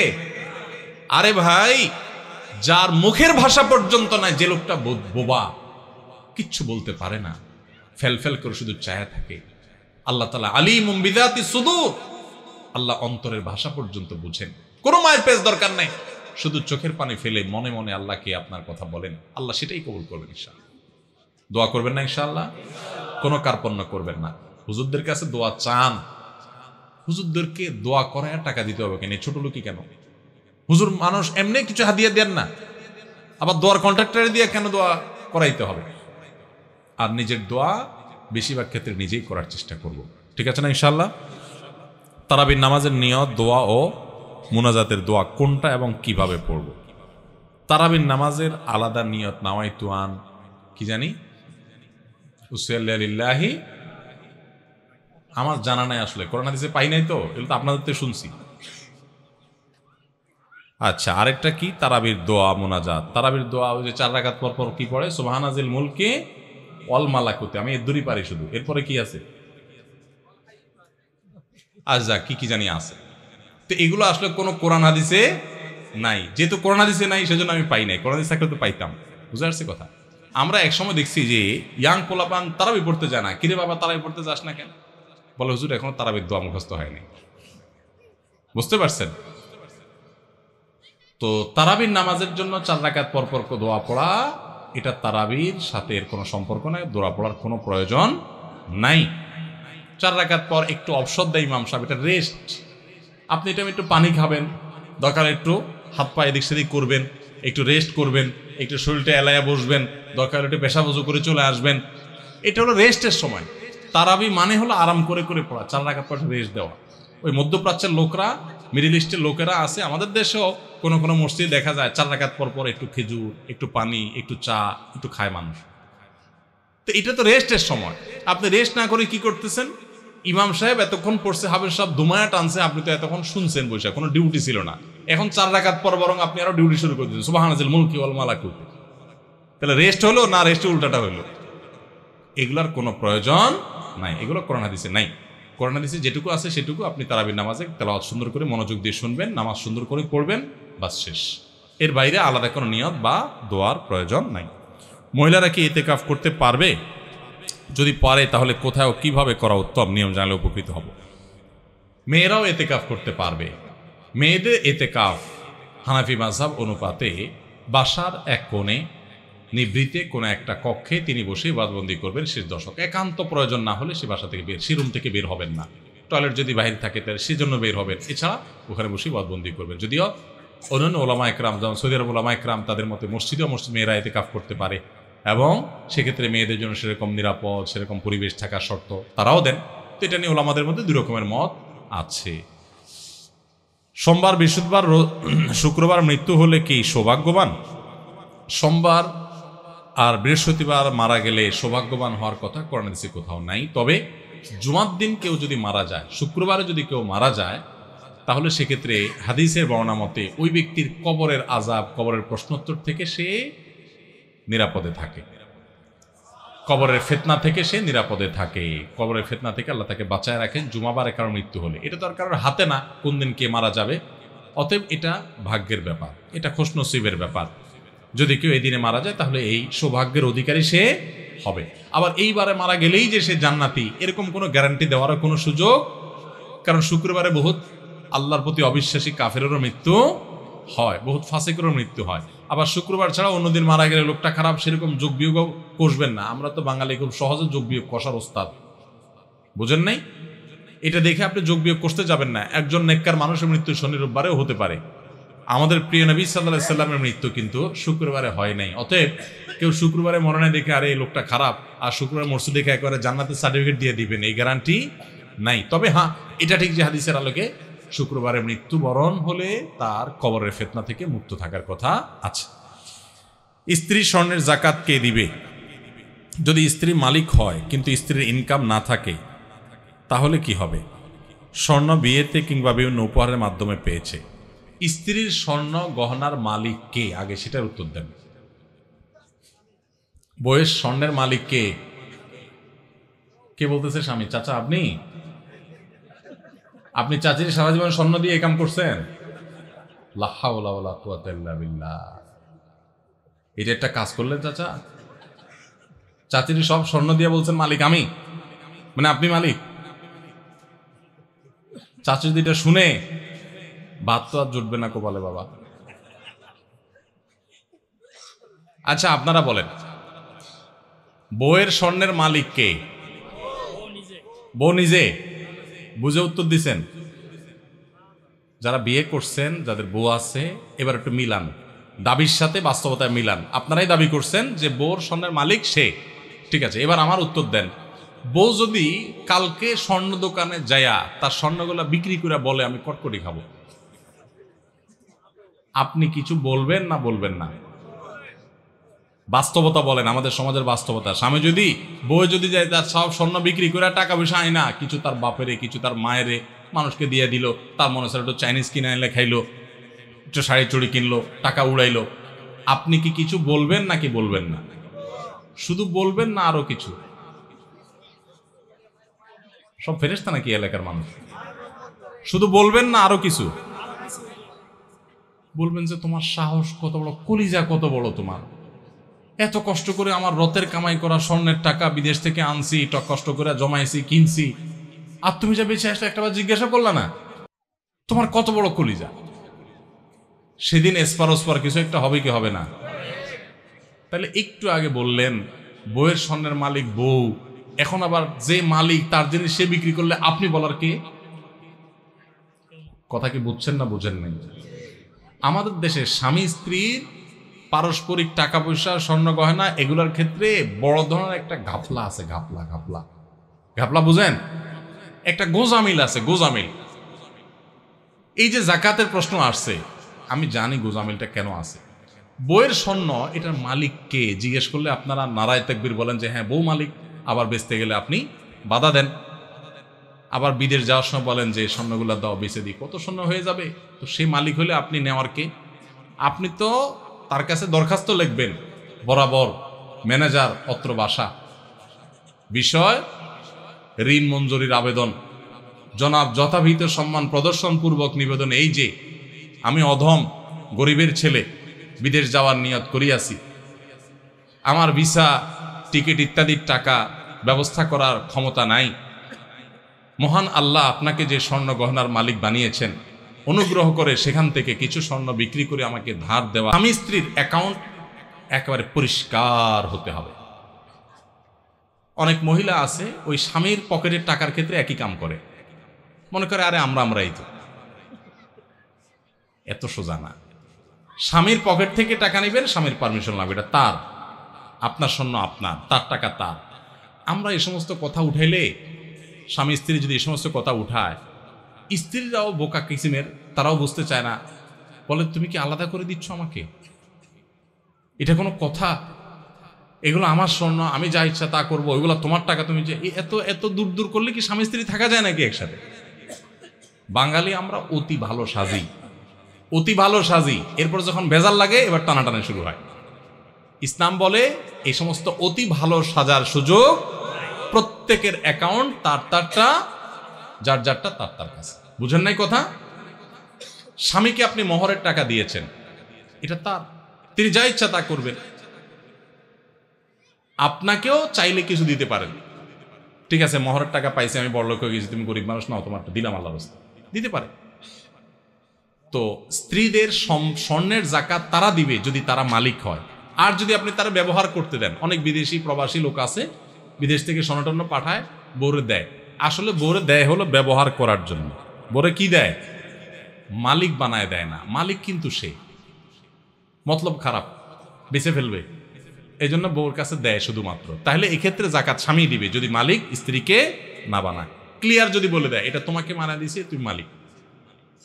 অবশ্যই সে যদি এটাকে যত্রতত্র বিক্রি করে টাকা পয়সা নষ্ট করে, যেমনি সেমনে খরচ করে, স্বামী হিসাবে অবশ্যই তিনি তাকে পরামর্শ দিবেন।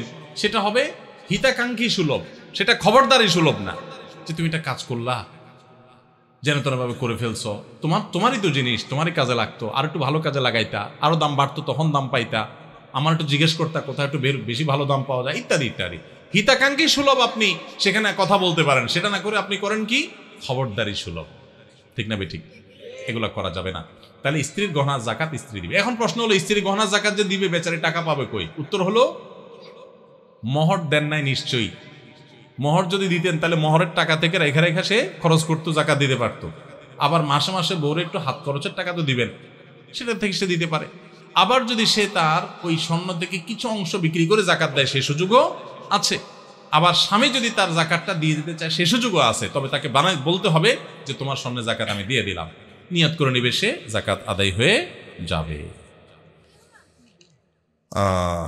এরপর প্রশ্ন হলো, আমি আরবি পড়তে পারি না, কিন্তু আমি কোরআন পড়ি উচ্চারণ সহ, এভাবে কি পড়া যাবে? কোনো সমস্যা হবে কিনা? আরবির উচ্চারণ দেখে, কোরআনের আরবি আয়াতের নিচে বাংলা উচ্চারণ দেখে বা ইংরেজি উচ্চারণ দেখে বা পৃথিবীর কোনো ভাষার উচ্চারণ দেখে পড়া জায়েজ নাই। এ ব্যাপারে কোনো আলেমের দ্বিমত নাই। হয় নিজে পুরো আরবিটা সরাসরি পড়ার চেষ্টা করবেন, না হলে শিখবেন, আর না হলে শুনবেন মনোযোগ দিয়া। কিন্তু কোনো ভাষার উচ্চারণ দিয়ে আপনার কোনো ভাষার প্রপার উচ্চারণ করা সম্ভব হয় না, বিকৃতি ঘটে। আল্লাহর কালাম তেলাওয়াত করতে যায় উল্টাপাল্টা হয়ে যাবে। কারণ আরবি বর্ণগুলার সবগুলোর আপনার প্রতিবর্ণ বাংলায় নাই। হা এটা বোঝানোর জন্য বাংলায় কোনো অক্ষর না, বাংলার সবকিছু ছোট হার জন্য হ, বড় হার জন্য হ। তো আপনি হা কিভাবে বলবেন? এভাবে আরো এর চেয়ে আরো বড় বড় বিকৃতি হয়ে যেতে পারে। একটু টান এদিক সেদিক হয়ে গেলে, আমি ছোট একটা উপমা দেই। ধরুন আমরা বলি ভাবি বা ভাবা। ভাবা এটা মানে চিন্তা করা, আর বাবা মানে পিতা। জাস্ট একটু বটাকে একটু চাপ দিয়ে বললাম ভাবা, তাহলে তার অর্থ কি? চিন্তা করা। আর ভটাকে চাপ না দিয়া নর্মাল ব করে বললাম বাবা, তার অর্থ কি হবে? একটু এদিক সেদিক করার কারণে অর্থ পরিবর্তন হয়ে গেছে না? আরবি তো এরকম। তো আপনার বাংলার অক্ষর দিয়ে যদি আপনি উচ্চারণ করেন, তাহলে সেটা দেখা যাবে এরকম অনেক কিছু পরিবর্তন হয়ে গেছে। কারণ বাংলায় তো সব অক্ষর নাই ওইটার অনুরূপ। এই জন্য আরবিটা সরাসরি আরবি শিখে তারপরে পড়বেন, আর না হলে শুনবেন। কিন্তু বাংলা উচ্চারণওয়ালা কোরআন কিনবেনও না, বাংলা উচ্চারণ দেখে পড়বেনও না। শুধু বাংলা কেন, কোনো ভাষার উচ্চারণ দিয়ে কোরআন পড়া যাবে না, গুনাহ হবে, এটা করা যাবে না। আপনি সরাসরি আরবি থেকে পড়বেন, কষ্ট হোক, একটু আস্তে আস্তে পড়েন। তবে ওই যে দোয়া ইত্যাদি সেগুলো ভিন্ন কথা, কিন্তু আল্লাহর কালামের ক্ষেত্রে কোনো প্রকার বিকৃতি যেন না হয়, সেজন্য উচ্চারণের সাহায্য নেওয়া যাবে না। এমনি দোয়া দুরুদের ক্ষেত্রে সাহায্য নিলেন উচ্চারণের, সেটা ভিন্ন কথা। রমজানে এতেকাফের ফজিলত কি? এতেকাফের সঠিক নিয়ম কি? এতেকাফ থাকা অবস্থায় কি করা যাবে আর কি করা যাবে না, একটু বিস্তারিত জানাবেন। কারণ আমাদের দেশে এতেকাফ এমন কঠোর করা হয়, ভয়ে কেউ এতেকাফে বসে না। ঠিক বলছেন, প্রশ্নকর্তার সাথে আমি একমত। অনেকে মনে করে এতেকাফে বসলে আর কোনো কথা বলতে পারে না, 10 দিনের জন্য মুখে তালা দিয়ে দিতে হয়। একটা বোগাস কথা, ফালতু মাসালা। কে বলছে আপনাকে এতেকাফে বসলে কথা বলা যাবে না? আপনি বাইরে থাকতে যেরকম কথা বলতেছেন, এতেকাফে বসলেও কথাগুলো বলা যাবে। অনেকে মনে করে এতেকাফে গেলে বোধহয় পাথরের মতো থাকতে হয়। না, আপনি বাসায় যেভাবে থাকতেন মসজিদেও ওইভাবেই থাকবে। শুধুমাত্র মসজিদের আদব লেহাজ যেগুলো, সেগুলো বিশেষভাবে একটু খেয়াল করবেন, ব্যাস এবাদবন্দি করবেন। এতেকাফ এমন একটা আমল ভাই, আমি এখানে যত মানুষ আছেন যদি জিজ্ঞাসা করি আপনাদের জীবনে কার কার রমজানের শেষ 10 দিন মসজিদে এতেকাফ করার সুযোগ হয়েছে, আমার তো মনে হয় না যে 20টা হাতে উঠবে। অথচ ভাইরা, রমজানের সবচেয়ে গুরুত্বপূর্ণ আমলগুলোর একটা হলো রমজানের শেষ 10 দিন এতেকাফ করা। আমাদের প্রিয় নবী সাল্লাল্লাহু আলাইহি সাল্লাম, আপনারা অবাক হবেন জানলে, উনি রমজানের রোজা ফরজ হয়েছে যখন 2 বা 3 হিজরিতে, তখন থেকে নিয়ে ওনার মৃত্যু পর্যন্ত, ওয়াফাত পর্যন্ত 1 বছরও রমজানে এতেকাফ ছাড়েন নাই। যে আমলটা আপনার নবী কোনো বছর রমজানে ছাড়তেন না, সেটা আপনি সারা জীবনে একবারও করেন নাই। চরম শত্রুর সাথেও তো মানুষের এরকম বৈপরীত্য হয় না। সেখানে নবীর উম্মত হয়ে যে আমল আপনার নবী জীবনে কোনোদিন ছাড়েন নাই, সেটা আপনি জীবনে কোনোদিন করেন নাই। কত বড় কপাল পড়া ভাইরা আমার। ইতিকাফটা কি জানেন? কারোর বাড়িতে কারোর পায়ে জড়ায় ধরে আমরা পড়ে থাকি না? অনেক সময় দেখা যায় না, কিছু গরিব মানুষ, কিছু ফকির ভিক্ষুক দেখা যায় পাও জড়ায় ধরে সার দিয়ে যান, তখন না দিয়ে পারে মানুষ। কারোর দরজার সামনে যায় বসে গেলেন, ভাই যেভাবে হোক দেন। ইতিকাফটা হলো অনেকটা এরকম। আপনি কাপড় গাটি বোসকা নিয়ে, কাপড় চোপড় নিয়ে, কাঁথা বালিশ নিয়ে আপনি আল্লাহর ঘরে যেয়ে চলে গেলেন, আল্লাহ মাফ করা ছাড়া আমি আসবো না। ইতিকাফে যদি কেউ থাকে শেষ 10 দিন, ইতিকাফকারী ব্যক্তি মসজিদে যদি শুয়েও থাকে সে লাইলাতুল কদর পায়। কারণ ইতিকাফ করাটাই একটা ইবাদত। সে মসজিদে ইতিকাফে আছে মানে হলো সে ইবাদতেই আছে। বুঝেন নাই কথা ভাইরা আমার? এই জন্য রমজানের শেষ 10 দিন ইতিকাফের নিয়ত করেন। যুবকরা আরো বেশি নিয়ত করেন। আমি আমার যৌবন বয়স থেকে, ছাত্র জীবন থেকে আমি ইতিকাফ করার চেষ্টা করি। আপনারা যুবক আছেন যারা, 4-5 জন বন্ধু যারা নামাজি, ভালো মানুষ, ভালো কয়েকজন মানুষ মিলে মসজিদে ইতিকাফ। আমাদের সমাজে ভালো মানুষের বড় অভাব। আজকাল কিশোর গ্যাং আমাদের দেশে শুরু হয়েছে। যুবকরা নানান ভুল পথে চলে যাচ্ছে। এগুলো থেকে বাঁচাবার জন্য তাদেরকে মোরালিটি দেন। আমাদের শিক্ষা থেকে ধর্ম চলে যাচ্ছে, সব জায়গা থেকে ধর্ম বিদায় করে দেওয়া হচ্ছে, সাংস্কৃতিক আগ্রাসন চালানো হচ্ছে, সন্তানদের ধর্মহীন করা হচ্ছে। এর পরিণতি যে কত ভয়াবহ সেটা আমরা এখনই দেখতে পাচ্ছি, সামনে হয়তো আরো বেশি দেখতে পাবো। কয়জন আগে দেখেন নাই যে শিক্ষক আর ছাত্র মিলে মদ খাচ্ছে কোথায় জানো? দেখেন নাই ভিডিও? সব টিভিতে নিউজ হয়েছে, পত্রিকা নিউজ দেখেন নাই? কোথায় চলে গেছে সমাজ? এই অবস্থা থেকে যদি বাঁচাতে চান, সন্তানদেরকে আল্লাহমুখী করেন, কোনো বিকল্প পথ নাই। যে সন্তান আল্লাহকে চিনে, আল্লাহর ভয় আসে, সে কোনোদিন অন্যায় করবে না। এজন্য ভাইরা ইতিকাফ করার নিয়ত করেন। যুবক ভাইরা, মুরব্বীরা, আমাদের দেশে অনেক এলাকাতে টাকা দিয়া লোক রাখে ইতিকাফ। আছেনি? খুবই জঘন্য কথা। এটা টাকা দিয়ে রাখার জিনিস না। কত বড় জঘন্য যে আমরা ইতিকাফ করার লোক খুঁজে পাই না, সেজন্য টাকা দিয়ে লোক রাখতে হয়। কেন রে ভাই? এলাকার সব মানুষ কোথায় চলে গেছে? খুবই নিকৃষ্ট সে এলাকা, যে এলাকার মসজিদে একটা লোক ইতিকাফ করতে বসে না। এই জন্য আপনারা ইতিকাফের নিয়ত করবেন তো ইনশাআল্লাহ। ইতিকাফ খুব প্রেমময় একটা ইবাদত, তৃপ্তিদায়ক একটা ইবাদত। একটু করে দেখবেন। ইতিকাফে বিশেষ কিছু না ভাই। আপনি 20 রমজান সূর্য ডুবার আগে আগে মসজিদে ঢুকে যাবেন এবং ঈদের চাঁদ ওঠার পর মসজিদ থেকে বেরিয়ে আসবেন। এই 10 দিন মসজিদে থাকবেন। বাসা বাড়ি থেকে খাবার দিয়ে যাবে, খাবার খাবেন, মসজিদে ঘুমের সময় ঘুমাবেন, নামাজ কালাম পর বাকি সময় বন্দি করবেন। বিশেষ প্রয়োজনীয় কাজ থাকলে ওই মসজিদের ভিতর থেকে সারতে পারবেন। ছাত্র মানুষ, পড়ালেখা লাগে, টুকটাক বই পুস্তক পড়লেন, ভালো বই পুস্তক পড়লেন, সেটাও করতে পারেন। কিন্তু ম্যাক্সিমাম স্বপ্ন ইবাদত বন্দিগিতে কাটাবেন।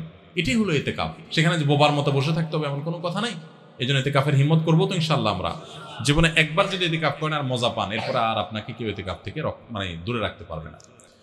রমজানের ওজিফা হিসাবে সারাদিনের কোন আমল করব, 24 ঘন্টার জন্য যদি একটি রুটিন পেতাম তাহলে উপকার হতো। রমজানে ওজিফা হিসাবে সারাদিনের জন্য কোন আমল করবেন? সারাদিনের জন্য একটা জিনিস সবচেয়ে গুরুত্বের সাথে করবেন, যে কোনো গুনাহ করবেন না, কোনো পাপ করবেন না, মুখ দিয়া না, চোখ দিয়া না, হাত দিয়া না, কোনো অন্যায় করবেন না, কোনো মানুষের অধিকার নষ্ট করবেন না, কাউ ক্ষতি করবেন না। সব ক্ষেত্রে সারাক্ষণ চেষ্টা করবেন ভালো মানুষ হয়ে থাকার। এর বাইরে বেশি বেশি কোরআন তেলাওয়াত করবেন। সবচেয়ে বেশি আমল কোরআন তেলাওয়াতের আমল। রমজান মাস কোরআন নাজিলের মাস, সেজন্য কোরআন তেলাওয়াত বেশি বেশি করবেন। এর বাইরে সুবহানাল্লাহ, আলহামদুলিল্লাহ, লা ইলাহা ইল্লাল্লাহ, আল্লাহু আকবার, ইস্তিগফার পড়বেন, মনে মনে হাঁটতে হাঁটতে আল্লাহর সাথে কথা বলবেন, দোয়া করবেন। এই জিনিসগুলো বেশি বেশি করবেন। এর বাইরে রুটিন যদি চান আমার কাছে, তো আমি বলবো ভোর রাতে যখন খেতে উঠবেন, খেতে উঠলে 10টা মিনিট 20টা মিনিট হাতে রাখবেন। আগে খানা শেষ করে এরপরে একটু আল্লাহর কাছে দোয়া করবেন, অথবা আগে দোয়া করে তারপরে খানা খাবেন। একটু ভোর রাতে দোয়া কবুল হয়, এটা সারা বছর আপনি পারেন না। রমজানের সুযোগ আসে, এই সুযোগটা হেলায় হারাবেন না। এই টাইমে আল্লাহ তাআলা যেছে মানুষকে দোয়া কবুল করেন। আমি এর আগে বিভিন্ন জায়গায় বলেছি, বাংলাদেশের একটা প্রসিদ্ধ এবং প্রথম সারির একটা বিজনেস প্রতিষ্ঠানের এক ভাই, তিনি আমাকে তার অফিসে দেখা হওয়ার পর কিছুদিন আগে, আজকেও তাদের অফিসে আমি গিয়েছি একটা কাজে, তো আমাকে দেখা হওয়ার পর বলছে, ভাই একটু আসেন। ওনার অফিসে উনি বসালেন, চা খাওয়ান, এরপরে বললেন যে ভাই আপনার একটা আলোচনা থেকে আমার জীবন পরিবর্তন হয়ে গেছে। আমি বললাম কি? আমি বলছি কোনো ভালো কাজ শুরু করছে। উনি বললেন না ভাই, কাহিনী ভিন্ন। কাহিনী হলো, আমার এমন এক রোগ হয়েছে, এই রোগের জন্য দেশের সকল ট্রিটমেন্ট তো আমি নিলামই, দেশের বাইরেও বহু ট্রিটমেন্ট করেছি, কিন্তু কোনোভাবে আমার রোগ ভালো হয় নাই এবং আমার ট্রিটমেন্ট হয় নাই। আমি জীবনের আশা ছেড়ে দিছি। এরকম ভয়াবহ পরিস্থিতিতে আমার কোম্পানির থেকে চাকরিও নাই, কারণ আমি কাজ করতে পারি না, অসুস্থ। তো আমি গ্রামে চলে গেছি মরার অপেক্ষা, যে এখন আর বাঁচার কোনো সুযোগ নেই। ডাক্তার বলছে যে 6 দিন চা খাইতে চান খান, আর কোনো ট্রিটমেন্ট নেই। বলেন যে আমি গ্রামে চলে গেছি, আশা ছেড়ে দিছি, অনেক কষ্ট যন্ত্রণা রোগের কারণে মারা যাব এরকম একটা অবস্থা। হঠাৎ করে আপনার একটা ভিডিও দেখলাম, ভোর রাতে তাহাজ্জুদের সময় দোয়া আল্লাহ ফিরিয়ে দেন না। তখন আল্লাহর কাছে চাওয়া শুরু করলাম, প্রতিদিন ভোর রাতে উঠে কান্নাকাটি, দোয়া, মুনাজাত, খুব চোখের পানি ফেলা। আল্লাহ, সবাই যেটা পারে না তুমি সেটা পারো, দোয়া করতে শুরু করলাম। উনি বলেন হঠাৎ করে একদিন তাহাজ্জুদের সময় উঠে খুব দোয়া কান্নাকাটি করলাম, খুব সিজদা করলাম, খুব চোখের পানি ফেললাম আল্লাহর কাছে, চিৎকার করে বাচ্চা পোলার মতো কাঁদলাম। বলেন যে হুজুর বিশ্বাস করবেন, ওই দিন তাহাজ্জুদ পড়ে শেষ করার পর থেকে আমার শরীর থেকে সমস্ত রোগ উধাও হয়ে চলে গেছে।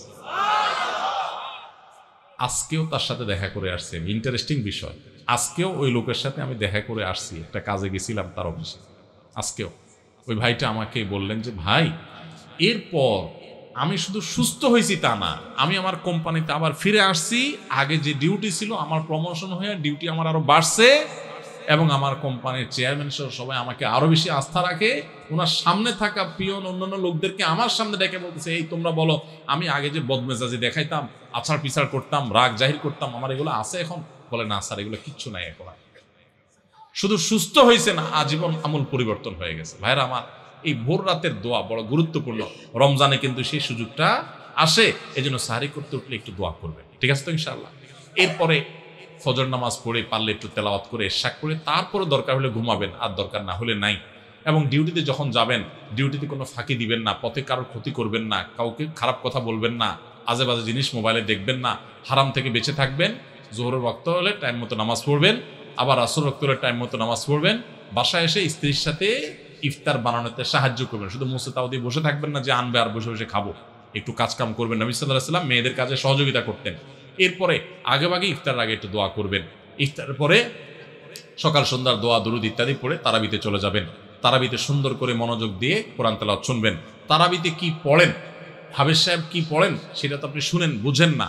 এই জন্য একটা বই আমি লিখেছি, এবছর নতুন আমাদের বের হয়েছে, তারাবির সালাতে কোরআনের বার্তা। একটু দেখে নিতে পারেন যাওয়ার আগ দিয়া, যে আজকের তারাবিতে হাফেজ সাহেবরা যে পারা পড়বেন সে পারাতে আল্লাহ কি বলছেন। 3-4 পৃষ্ঠা এখানে দেওয়া আছে, দেখে নিলে আপনার তারাবিতে আপনি আলাদা একটা তৃপ্তি পাবেন। এরপর তারাবি পড়ে এসে যত দ্রুততার সাথে সম্ভব শুয়ে পড়েন, কারণ ভোর রাতে আপনাকে উঠতে হবে। এভাবে আপনি পুরো রমজান মাস গুনাহমুক্ত থাকার চেষ্টা করেন, হারাম মুক্ত থাকার চেষ্টা করেন। অন্য আমল করতে পারেন আর না পারেন, এটা হবে সবচেয়ে বড় সার্থকতা ইনশাআল্লাহ। আমি একজনকে টাকা ধার দিয়েছি, প্রায় 3-4 বছর হয়ে গেছে, দিতে পারছে না, প্রায় 10 থেকে 12 লক্ষ টাকা। এখন কি আমার সেই টাকার জাকাত দিতে হবে? টাকাটা কর্জে হাসানা হিসেবে দেয়া মানে সুদমুক্ত। যদি আপনি কাউকে টাকা ধার দেন, সেই টাকা যদি সে আর না দেয় এবং দেওয়ার কোনো সম্ভাবনাও না থাকে, তাহলে ওই টাকার জাকাত দিতে হবে না, কারণ সেই টাকা দিচ্ছেই না এবং একরকম টাকার আশা ছেড়ে দিয়েছেন আপনি, তাহলে ওই টাকার জাকাত দিতে হবে না। যদি কোনো কালে আপনি পান, তাহলে সেক্ষেত্রে আপনাকে কি করতে হবে? জাকাত দিতে হবে, আর না পেলে নেই। কিছুদিন আগে আমরা বেশ কয়েকজন জানাজার সালাতের উদ্দেশ্যে সফরে বের হই। জানাজায় উপস্থিত হওয়ার পর দেখতে পাই 10 মিনিট আগে জামাত শেষ হয়ে গেছে। এমন অবস্থায় উক্ত ওয়াক্তের সালাত আদায় করে তারপর জানাজায় শরীক হতে হবে, নাকি জানাজা পড়ার পর ফরজ সালাত আদায় করা যাবে? আগে ফরজ সালাত আদায় করে পরে জানাজার আদায় বিষয়টি কি উত্তম না অনুত্তম, ব্যাপারে কি জায়েজ না জায়েজ বলতে চাই। ভাই, ফরজ নামাজ সময় হলে আগে ফরজ নামাজ পড়তে হবে, তারপরে জানাজা নামাজ পড়তে হবে। ভাই, অনেকগুলো প্রশ্ন উত্তর আমরা দিয়েছি আলহামদুলিল্লাহ, অনেক রাতও হয়ে গেছে।